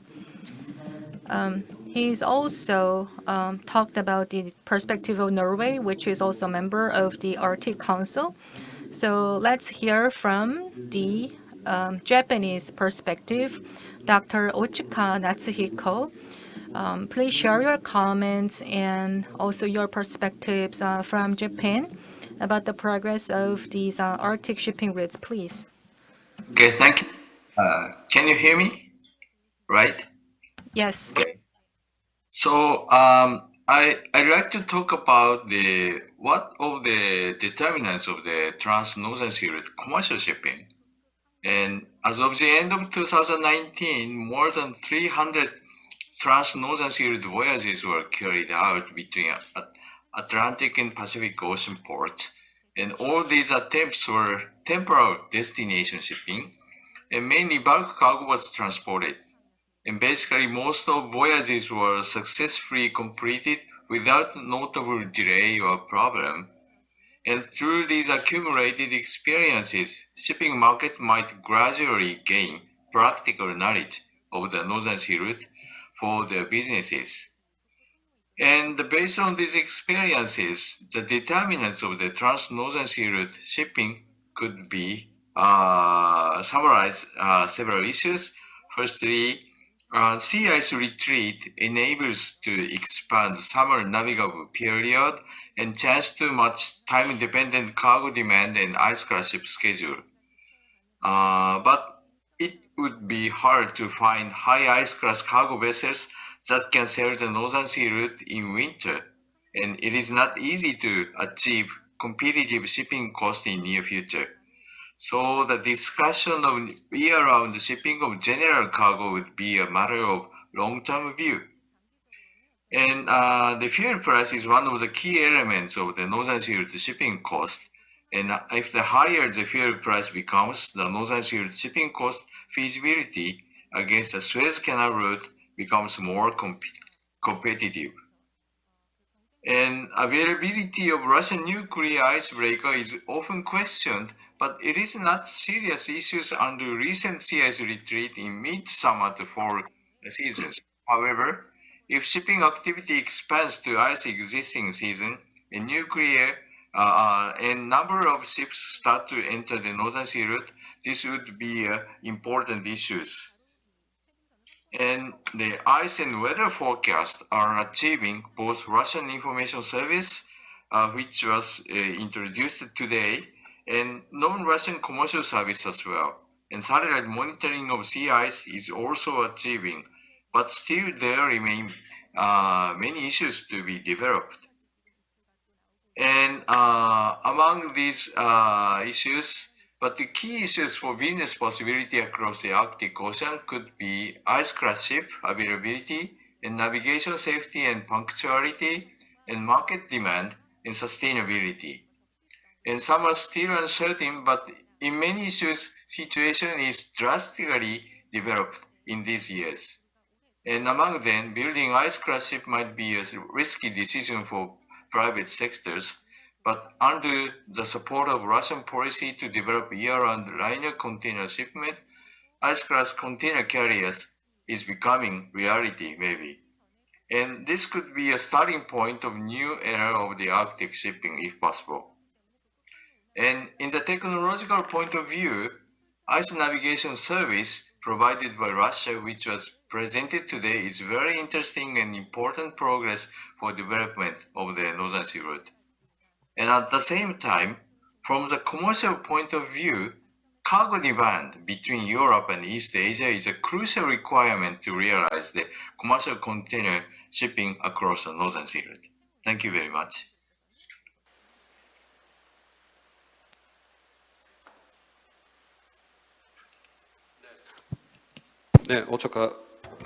Thank you very much, Professor Otsuka. So among the well-known factors, Professor highlighted some of the key points.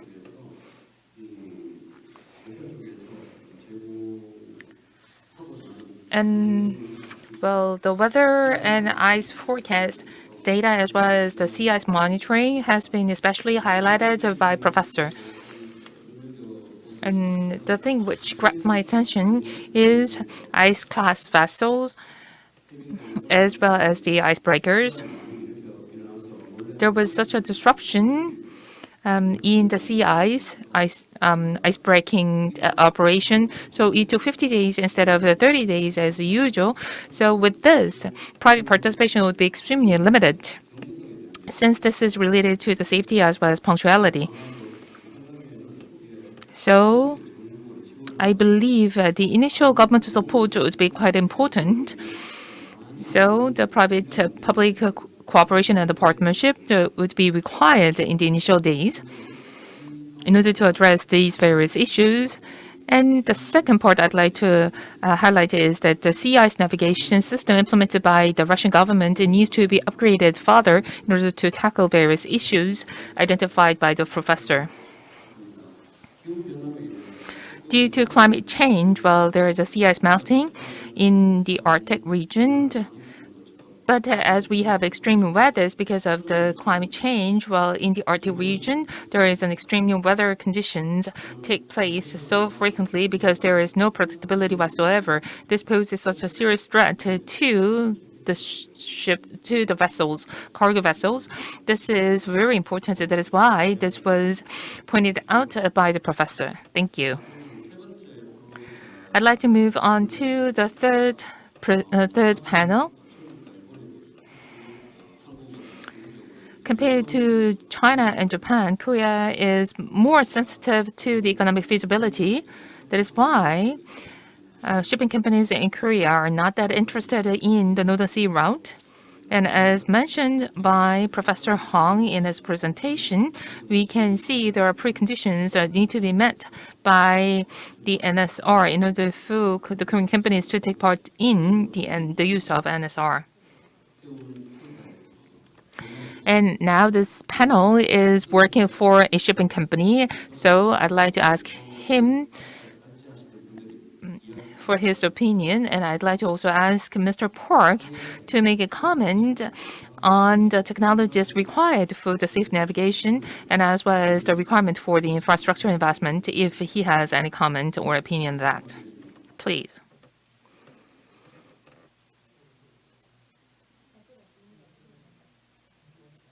Mr. Park is on mute.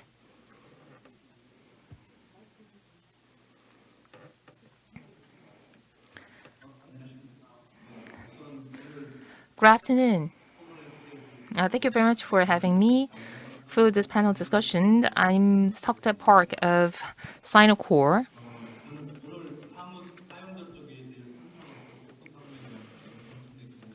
I'd like to share with you Sinocor's opinion as a shipping company, which is a potential user of NSR. Last year, I briefly introduced what this company is doing. Well, this is a company which provides container line service. And we have 78 container vessels, and we have about 400,000 TEUs of containers. And we are the 9th largest container shipping company with the 110,000 TEUs. And the cargo growth has been very consistent. In 2013, it was 1 million TEU, and in 2020, it was 3.2 million TEU. And this year, the business has grown by 15% with 3.5 million TEUs. In particular, this year, with Japan, China, and Northeast Asia, there has been a clear growth in the cargo, but the Vladivostok port, and there has been some very serious congestion in some of the Russian ports. That is why the shipping of containers as well as the vessels, containers, has been put on hold. Sinocor signed an MOU in order to facilitate the development of the NSR 3 years ago. But due to the limitations in our capacity, well, there has been no real progress so far. However,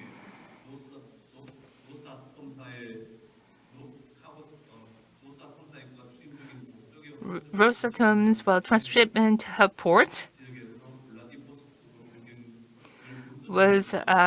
is under review to take place in Vladivostok, but since my company provides a feeder service between Busan port and the Vladivostok port, I believe if Vladivostok port is found to be the transshipment hub, then there will be a great opportunity. But as you know, since we are not large-scale shipping company, well, we cannot make any single investment on our own. That is why it will be quite critical for my company to work with any feeder service companies as well as the ocean-going carriers if in a certain alliance.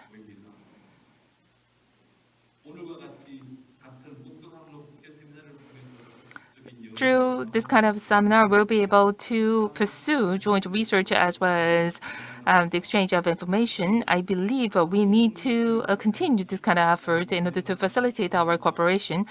And 24/7 available infrastructure as well as the terminal should be realized as early as possible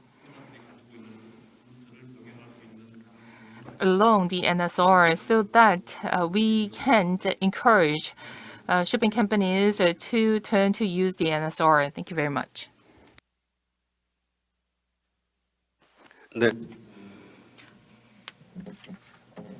Thank you very much, Mr. Park. So he shared about these perspectives of the small, medium-sized shipping company from the Sinocor's perspective. So about the navigation into the NSR, it's not really that feasible or practically. So even though it can participate, it needs to form some alliance with the large shipping companies in Korea, and also for these in the port of Vladivostok, the feeder service cargo volume should be increased for them to increase or their business or grow their business. So the feeder service route and the shuttle service for the Arctic shipping routes, they have the shuttle from Murmansk to Pebrsky to Kamchak. It may navigate in between, and they will have these icebreaker fleet, and on the other sections they will have like ice class and other vessels for the shuttle service, and it's been discussed for 5 to 6 years. And as you listen to the Professor Hong's presentation, at the very end of this whole route, not the port of Kamchak, but the port of Vladivostok is now gaining more importance and attention. And that means that these Arctic shipping routes is now getting more or becoming more relevant topic for Korea.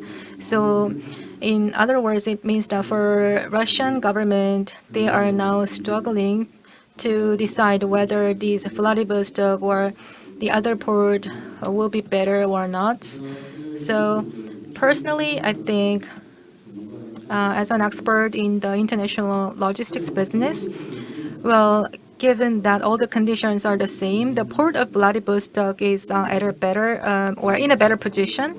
But the port of Vladivostok, I have done a lot of studies and I've been involved in the development projects, but they also have a lot of limitations. So how they will tackle the limitations in Russia and how they can make the progress is also what we want to know. The port of Vladivostok, with the current capacity, the vessels may not be able to get in, so maybe they have to build a new port to handle the cargo volume. So on that point, we need to wait and see how the Russia will react, and they may want to also have some collaboration on some points with Korea. So we will discuss about that later. So the discussion was a bit too short, so we have some time left for the discussion. So Professor Gunnarsson and Otsukar, Natsuhiko, and Mr. Park shared some comments. And with the presenters, I'd like to find some link, and as a moderator, I'd like to ask a few questions. So first, the Dr. Gunnarsson mentioned about the Russian companies are getting or losing their roles in the maritime transport industry, and I couldn't hear the full presentation from Mr. Zibo. But as a Russian company, what do you think about the roles of the Russian shipping companies and the challenges, or your company, or I mean the Russian government, what are they want to do to grow the companies or businesses? Hello. So basically answering your question, as far as I can see, now we are growing, so being placing the orders for the more vessels, so especially for the NSR. And as far as I know, so we also want to increase the tonnage to be transported by the Russian companies, so along the NSR as well. So there's always a risk. Okay, at the moment, so maybe the NSR, so the better just to be addressed to the operators of the Northern Sea Road. Okay, so but regarding the risks, I would like to also to remind just the recently Evergreen stuck in the Suez Channel, right? So what brought lots of the problem and lots of the losses. Okay. Okay.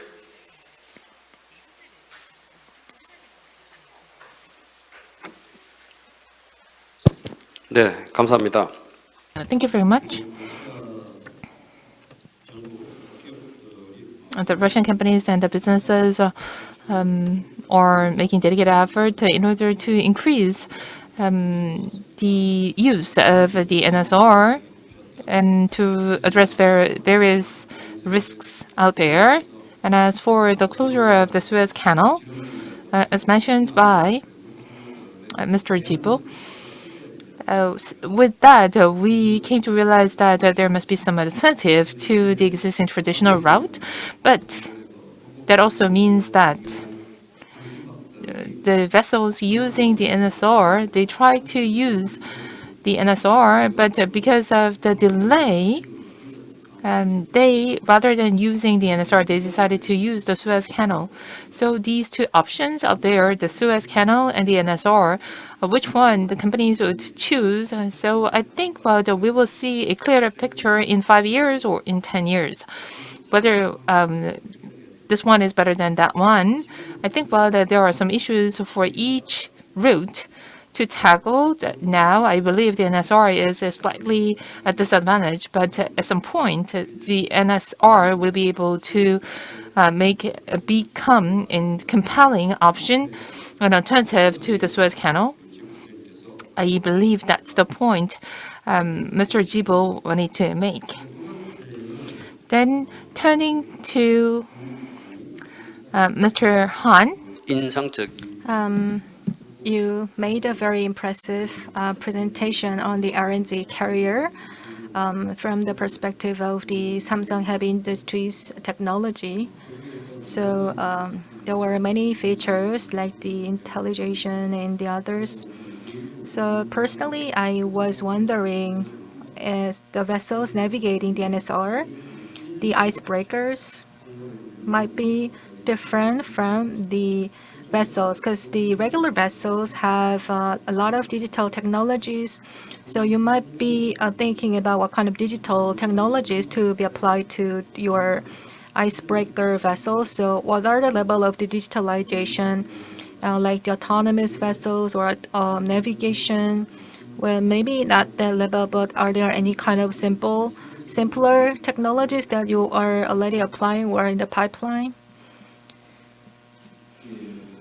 Well, to briefly mention or answer the question like the autonomous vessels, well, we haven't really get to the level where we consider these technologies for the NSR navigation. It's a bit too early. And For the other than the NSR or the Arctic shipping routes, the other vessels, we have some digitalized, like the navigation control systems, and we have developed and we are applying that. So that's the current status. 네. So as for digitalization, how to apply it, well, it will take some time. That's the impression I got. Of course, digitalization is underway, and I think there should be some interaction and communication between the vessels and the satellite and other communication infrastructure, and the port need to be equipped with various communication infrastructure. But some of the Suez Canal using route is not fully equipped, and as for the NSR, what is in the process of getting ready for the digitalization.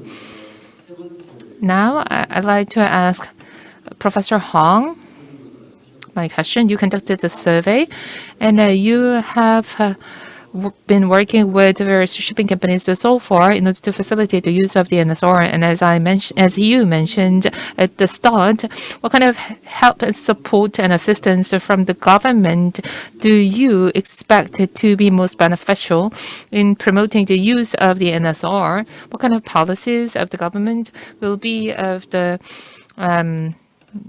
most helpful in facilitating the use of the NSR?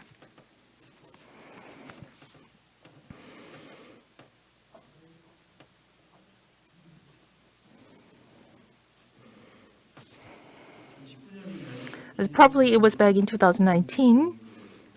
There was a discussion at the Polar Economic Council. Shipping companies were in such a difficult shape, so they did not have the capacity to pay any attention to the use of the NSR. But some of the carriers are still interested in using the NSR. So I think it will be too risky for any companies in the private sector to make the initial investment, as well as to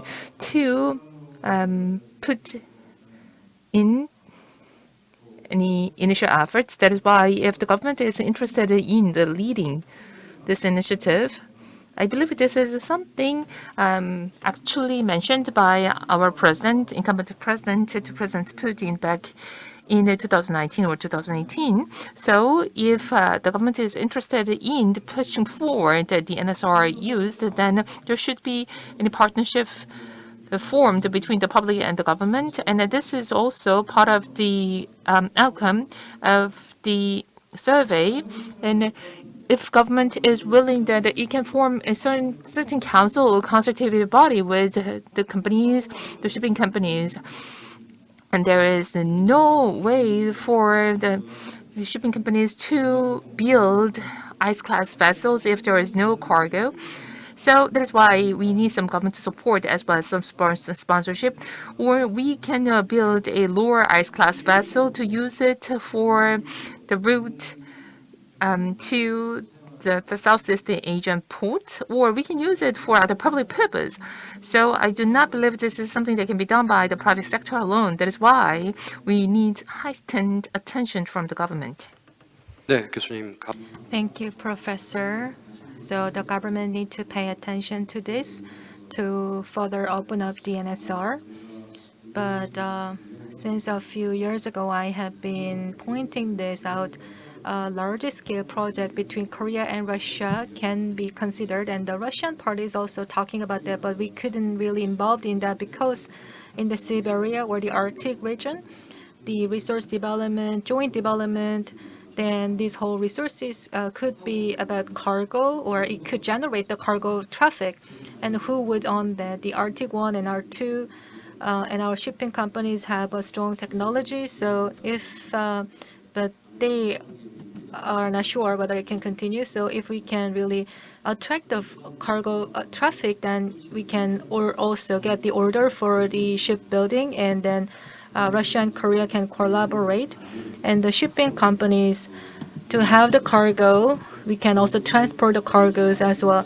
The first Arctic, the vessel ordered, I remember it was the Teu.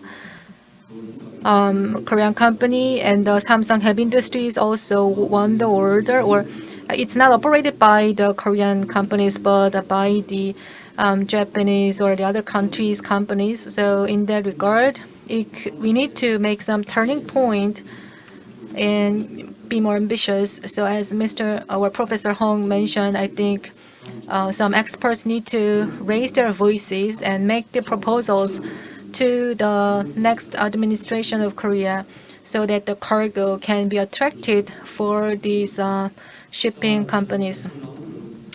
So we had this one round. Usually on the internet, we can take some questions and answer the questions, or from the floor, we may take some questions. So I don't have any questions from the online. So do we have any questions? 왜요? 예. 네. 혹시 지금 Is any of the speakers who want to ask a question to each other, or if there is any question you want to ask, then we'd like to open the floor for you.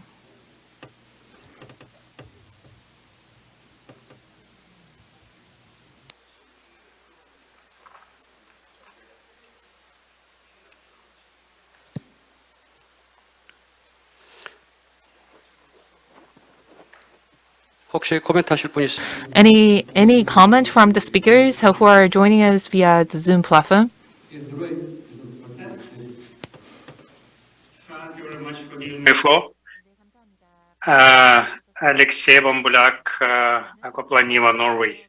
I probably can bet that I'm on the northernmost point among those who are taking part in the seminar today. Yeah, it was extremely interesting to follow all the presentations given during the seminar. And I would like to reflect most of them and ask our panelists and probably also speakers. And most of all, probably in reflection to the presentation given by Dr. Mikhail Grigoriev about ambitious plans on developing oil and gas and coal production projects within the Northern Sea Route area. But actually the question is to dear panelists that are sitting on, so to say, both ends of the Northern Sea Route, and more in relation to relatively new and up-to-date movement on developing green ports and green shipping lanes. How this environmental friendly movement can affect the ports receiving and sending cargo through this Arctic lane, and what do you think how it may affect the ports within the Northern Sea Route, if you're speaking about the transit?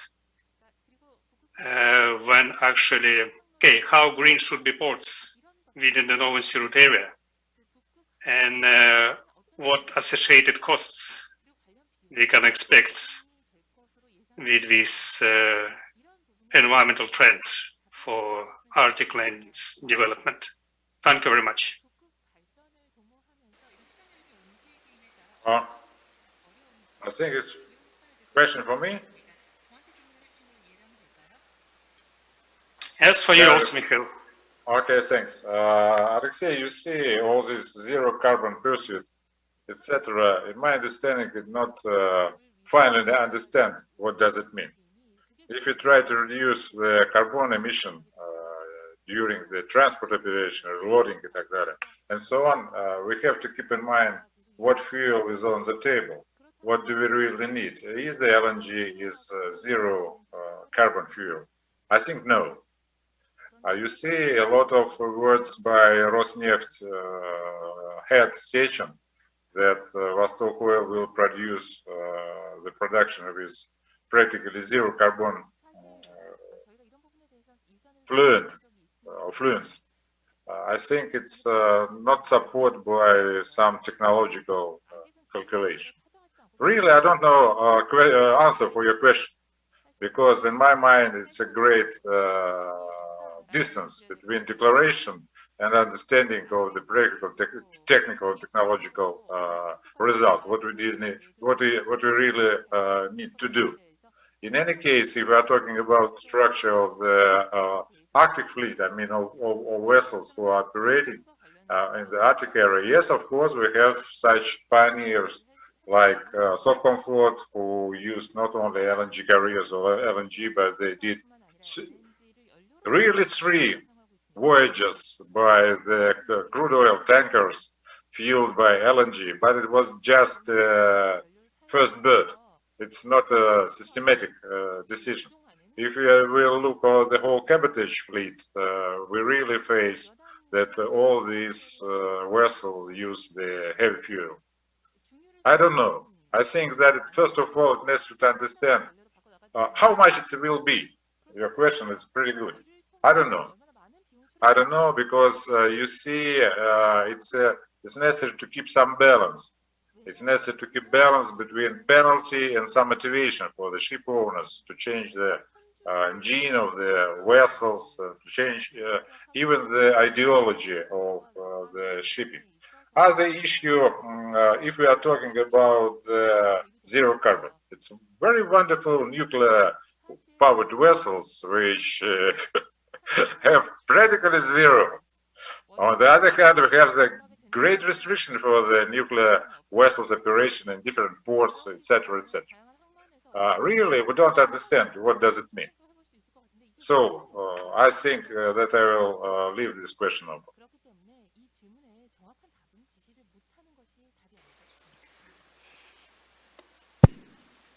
네, Thank you very much. At an international seminar, the whole economics and the environment, the experts usually have this kind of the conversation, and it's really hard to find the right balance. I also care about the environment, but from our side of the story, it's really hard to give the right answer to this whole question about striking the balance. I think it will take days and hours to really have this whole conversation. So that was it for the question. But do we have any questions from the floor or from the online participants?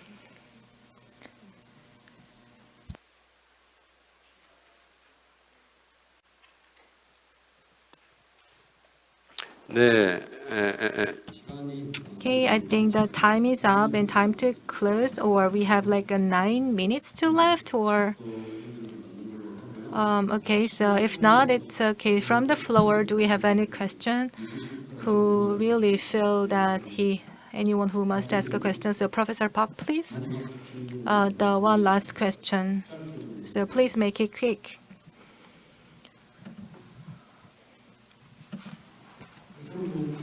Well, the question might be long, but the answer should be short. I'd like to ask a question to Professor Gunnarsson.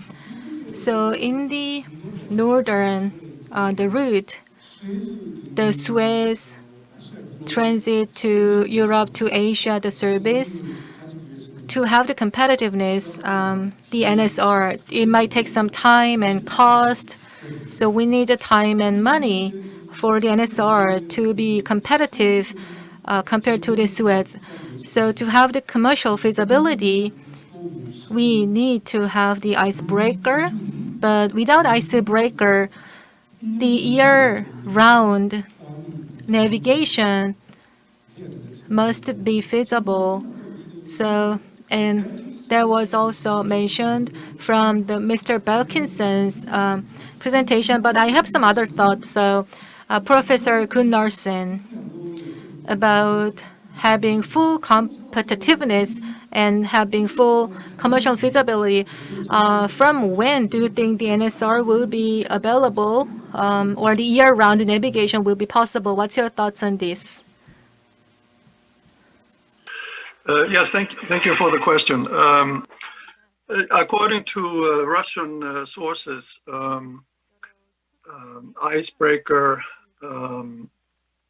support will be sufficient for a year-round navigation on the Northern Sea route by the end of this decade. And but in addition to icebreaker support, to be of interest to commercial shipping, obviously icebreaker support is essential and extremely important part of the overall infrastructure. But we also mentioned that there are a number of other factors that are important to the commercial international commercial shipping, and not the least the cargo base. A cargo base serving the Northern Sea route on a year-round basis or otherwise has not been identified. And this is something that really needs to be done, and some of us are tackling that question. But then there are also other things that a number of other factors that come into the picture to to be of interest. The route does not just have to be open; it has to be safe. And so the safety issue is a paramount, and a way to reduce transport delays with very detailed sea ice forecasts and services to transiting vessels, almost real time. Input there is needed, and weather forecast and so forth. Then also a lot of things. There's a lot of discussion about transshipment hubs. Now, particularly for container shipping, it involves cost and additional time. And another study that hasn't been thoroughly investigated yet is what is the economics of transshipment in the Arctic? Is that the way to go? The Russian vessels are both transshipping at least part of the cargo, and they are also sailing these high ice class vessels all the way to Asia and to Europe. So what is the economics of transshipment? That's is another question. So a number of different factors come into play. An effective and predictable administrative and management system serving international shipping is also required, and so forth. So a lot of still a lot of issues need to be resolved. 네, 권하선 교수님. Thank you very much, Professor Gunnarsson. We expected that the answer would be short, but the length was very adequate. Now is the time for us to wrap up today's session. In relation to the last question posed by Professor Park, in the past we talked about the economics of the NSR. I believe now is the time for us to talk more about reliability of the services and reliability of the route. In particular, because of the climate change and extreme weathers in the Arctic region, there was a severe melting of the ice, and because of the quality of the melting ice was very poor. That is why it prevented the vessels from entering into the NSR. So I believe not just the entrance into the NSR, but also the safe navigation through the NSR would be the most important factor going forward. What we are talking about is rather ironical. The cargoes would be iron ores, minerals, and oils and fuels, but we are talking about net zero. I do not think that everything will change overnight. It will change over time gradually. And I believe the NSR going forward will need to go in line with the movement of the global community, such as the carbon neutrality and the climate change responses. Only then we'll be able to ensure the starting point for the green port as well as the green vessels. With that, I'd like to conclude today's seminar. Thank you very much for your time and attention. And I hope you have a safe return home. Thank you very much. Thank you, Mr. Lee. This concludes the 10th International Arctic Shipping Seminar.